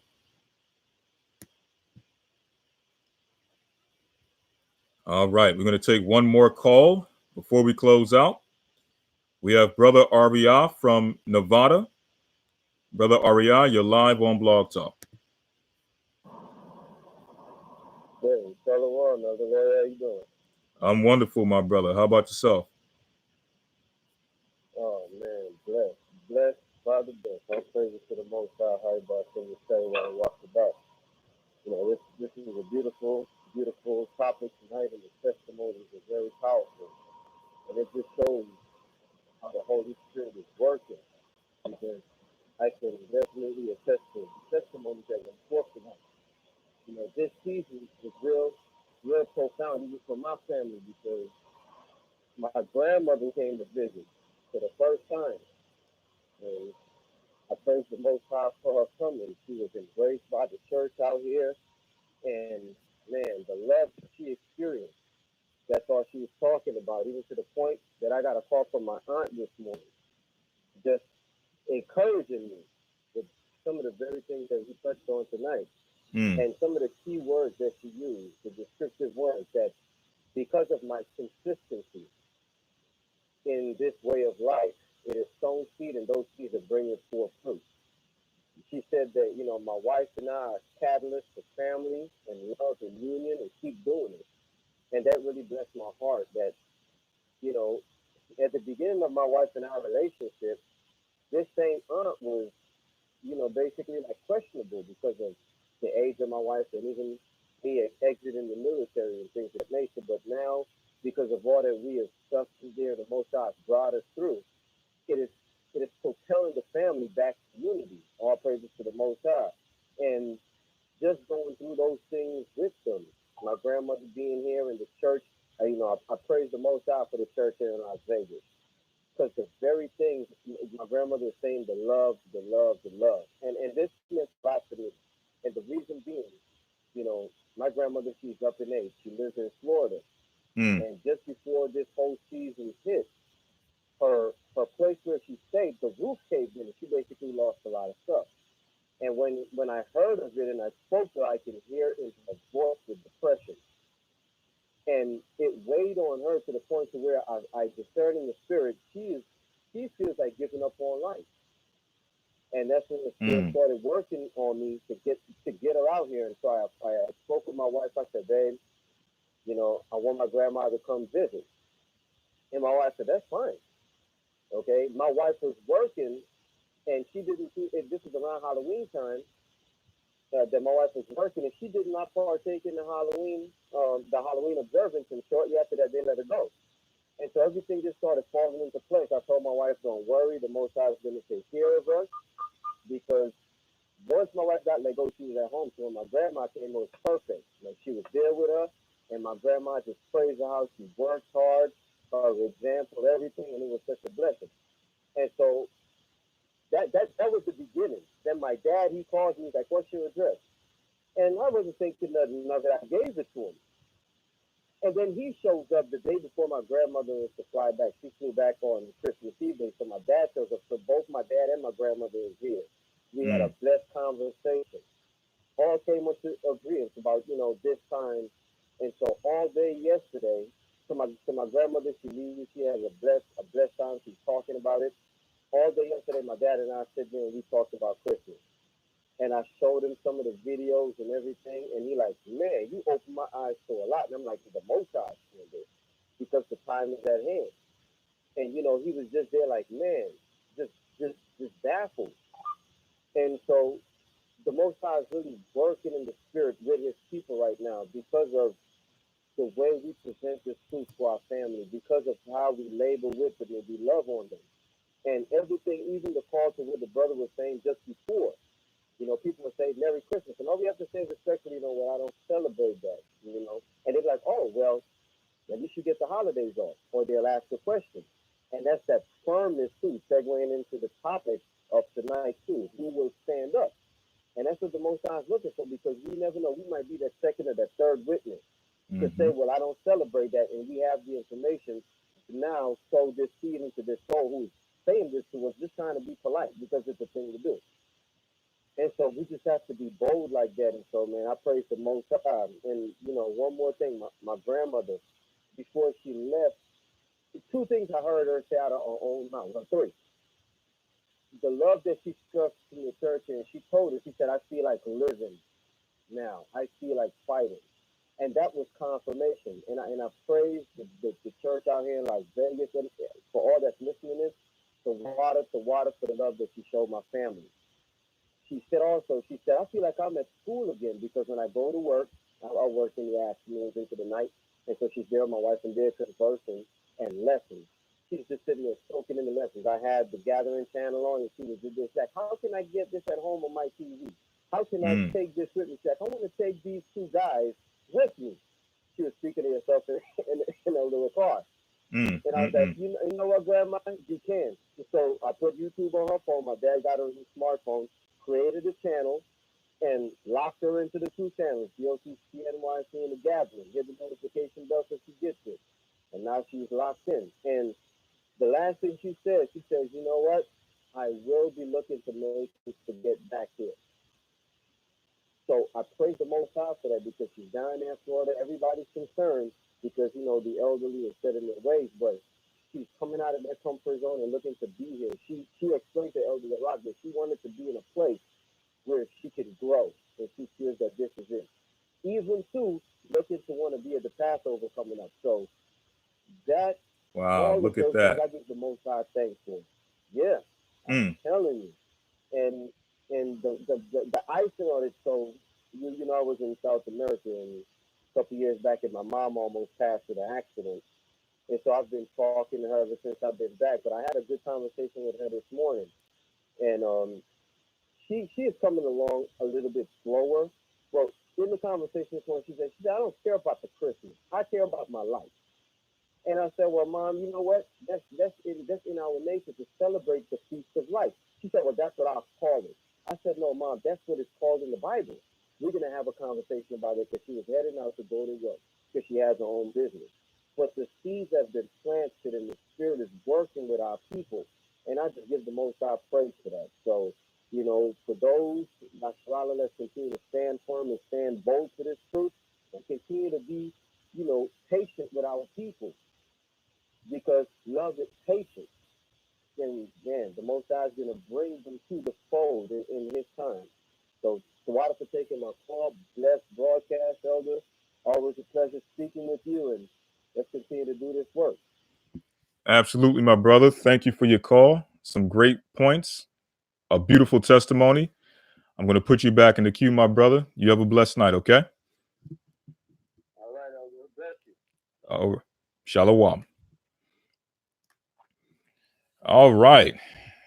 There you have it. And believe it or not, I mean, this broadcast, I thought we were going to have a lot of doom and gloom and a lot of people being threatened of being thrown out. I mean, there may be some still on the line, but for the sake of time, we may have to carry this over for next week. We know we're coming into so-called New Year's, so hopefully some of that, some of these testimonies and some of that holiday spirit may carry over into next week. So we may pick up where we left off. But tonight, there were a lot of wonderful, a lot of beautiful testimonies concerning those who are actually changing lives and giving this light to others around the same time and using this time as a teaching tool to awaken our people. Okay. So with that, brothers and sisters, I thank you all for your participation in tonight's broadcast. Until next time, may you all stay strong. May you all stay steadfast. May you all keep the faith. May you stay in prayer. Pray for the sick. Pray for the homeless. Pray for the fatherless. Pray for the widows. Okay. Pray for us as we pray for you. And brothers and sisters, until next time, I say bless you all and shalom.